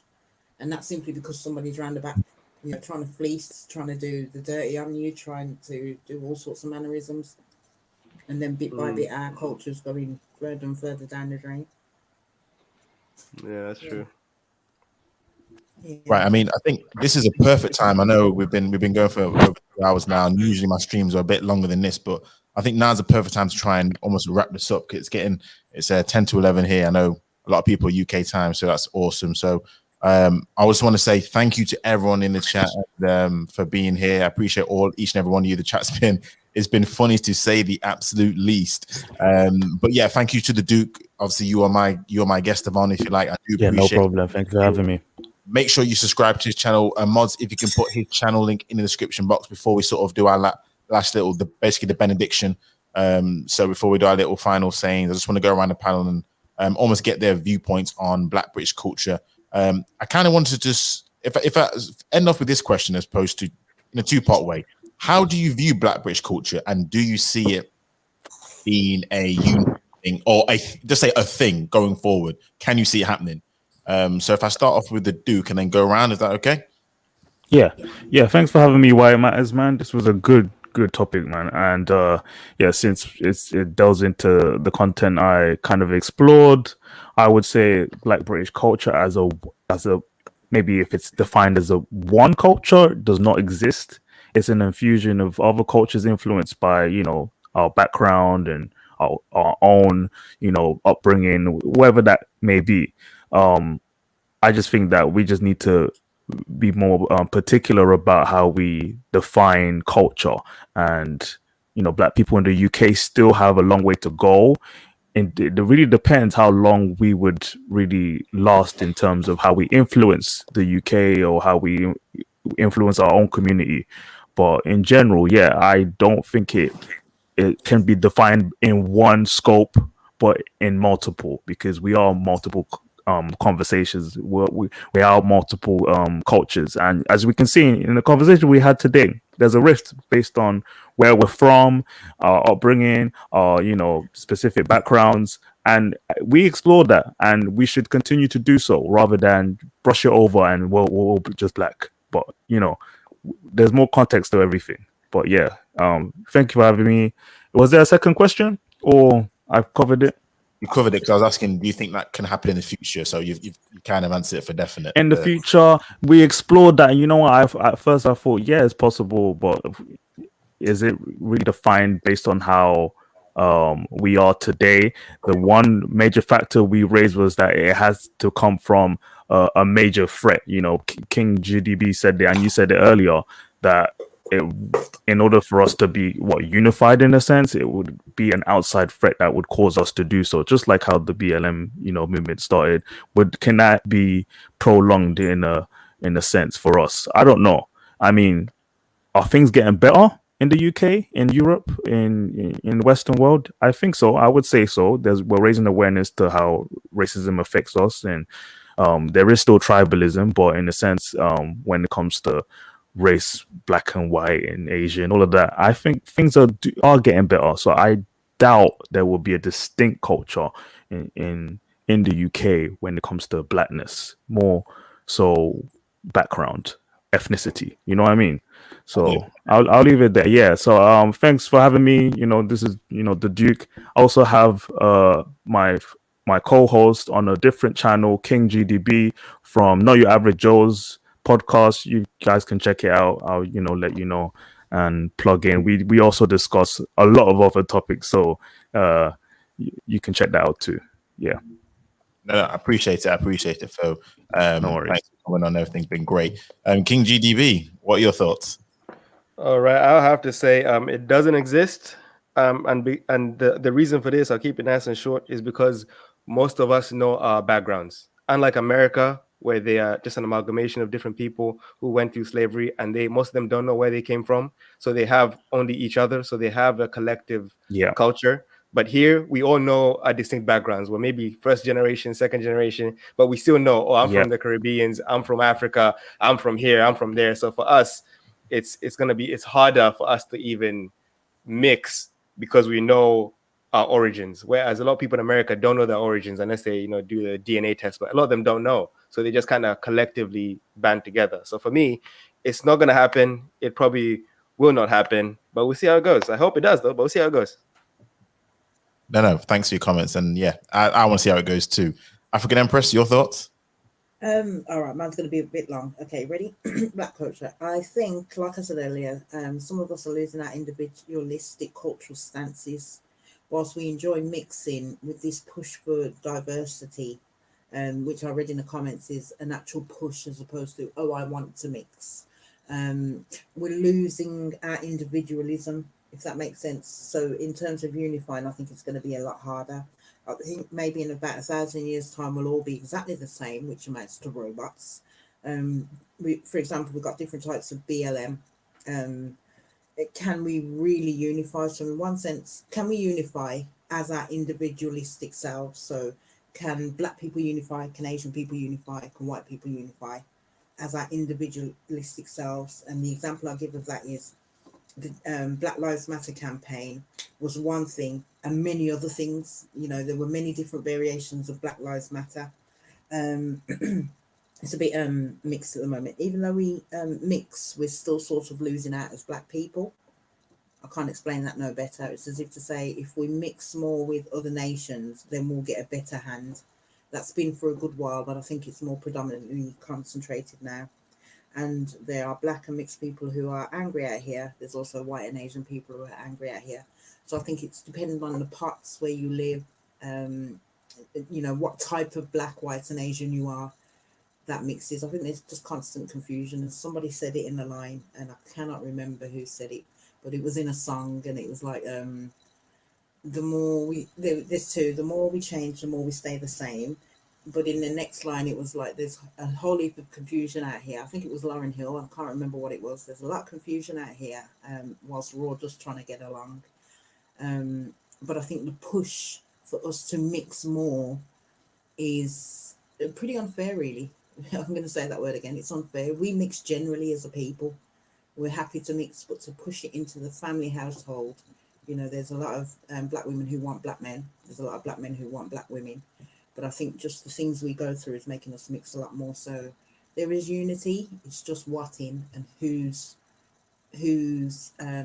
design and what that looks like and who's putting that in place. But yeah, sorry. I hope that sort of. No. I do understand what Yeah, you're that saying. was good. But yeah, no. That was good. I hear you. I've been impressed. I appreciate you. Always appreciate you. Unstoppable Force. Your thoughts? Yeah, I think there are Black people that can unify. Like the people who can unify are just Black people who want to unify. But unfortunately, there's other Black people, such as myself, that are highly individualistic, highly narcissistic. You know, I want to dominate the world. I want to control the world. I want to create my own religion. I want to control everything. Like Adolf Hitler. Remember us, yeah? Honestly, Remember I us want when to you do that. You know, so I can't do nothing I knew he was because gonna go I'm there. already going to control this world in 20 years. I'm going to control everything. But that's just my opinion. But yeah, good luck to anyone who does want to do that. I'm ready. Just remember us, yeah. Just don't when you do Adolf I'm dead. genocide. I'm telling you, man, you need your head testing. I don't know what I am, man. Sometimes I don't know if you're trolling, if you're being serious. You are being serious, aren't you? No, I am being serious. He's serious. Don't worry. Where do we pledge our allegiance? I don't know. Bro, come on, you said it's in 20 years. You gotta get a flag. You're gonna need a banner. You need a house crest. You need a fan base. Come on. Man said a house crest like it's Game of Thrones. Yeah, he said he Lord. was to control everything. I mean, shit, might as well do it in style. Shit. Oh, God. Just remember this here, people. Just remember this here. I'm telling you. Unstoppable. Mistress, in it, man. Mistress, Yeah. how's it going? What are your Okay, yes. So, I mean, I think that in terms of where Black British culture is at now, I think it's young. Okay, so I think it's not been around very long, and so it's not really formed or it's not really strong. But then, because we're not a sizable number of the population, it's you know, it's harder for that to kind of become a thing. But also, a lot of different groups of people, particularly, you know, non-Blacks who live in inner cities and stuff, they're starting to take on a lot of the traits and tropes that would be considered Black or whatever. Now, from my perspective, what that seems like is that's just going to be maybe similar to like what African Empress said about the mixing thing. You know, I think that that's inevitable. I don't know how else it's going to go. Like, it just seems to me like that will happen. And what we think of as Black or whatever, that even in itself might shift again.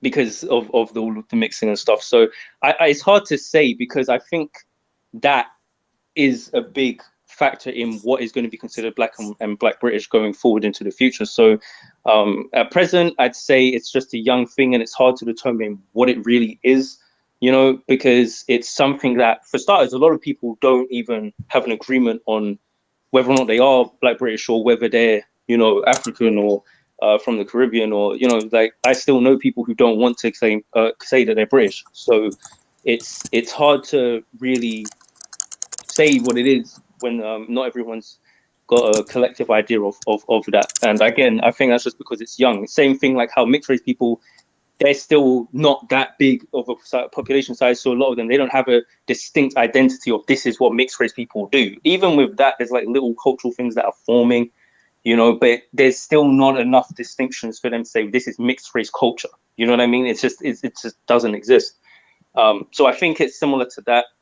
But going into the future, yeah, I'm not sure. I just think that mostly will mix, and that's mostly what will happen. And I think the culture as a result will kind of it will become something that's spread across with more people. I also do think as well that with technology and stuff, I think people in general are just going to become more mixed and diverse. I don't think we're all going to be as distinct as we are now. I don't think it's just going to affect black people. I just think that's something that's going to happen with all people. I think at some point, there's a lot of things that are going to change their definition. Like, you know, even what being a human is, for example. Like, I think things like that are going to change. So going into the future, it's hard to say, man, because there's so much different moving pieces that are going to affect these things. And I don't think that the way we view how things used to come about, like, oh, culture came around like this, or society came around like this, I don't think that's really going to be entirely as applicable going forward because there's such significant changes. So I think that's something else. So it's hard to tell because we can't fully know what's coming with some of these things. No, true indeed, and I definitely do hear. So it's going to be interesting to see how the world plays out with how the globalization of the world. So we'll see how it all plays through. But I just want to say very, very thank you for everyone on the panel for your wonderful insight and thoughts. It's been another awesome chat. I do thank everyone again in the chat for participating, coming out tonight. You do show yourself out. So I just want to say this. I appreciate each and every one of you, man, because I'm going to say this, though. You guys keep me going because sometimes this YouTube stuff can get a little bit taxing. But I'm telling you right now, everyone on the panel, everyone in the chat, you do keep me going. I really get invigorated by you guys showing out, supporting, engaging. So I do really want to say from the bottom of my heart, I really do appreciate. And I like the culture that we have here. So I like the vibe, the scene. I like how it's going. So let's continue in the same vein. So I just want to make that out there as my last final closing speech before we end the stream. So I just want to say thank you to everyone who's participated. Thanks to everyone who's been watching on the live stream, on the playback. Make sure you like, share, and subscribe. Make sure you subscribe to the Duke's channel. Awesome content. Thank you, man. So yeah, and then I'm gonna end that by saying have a good evening, everyone, and we're out of here. Thank you. Peace. Thank you.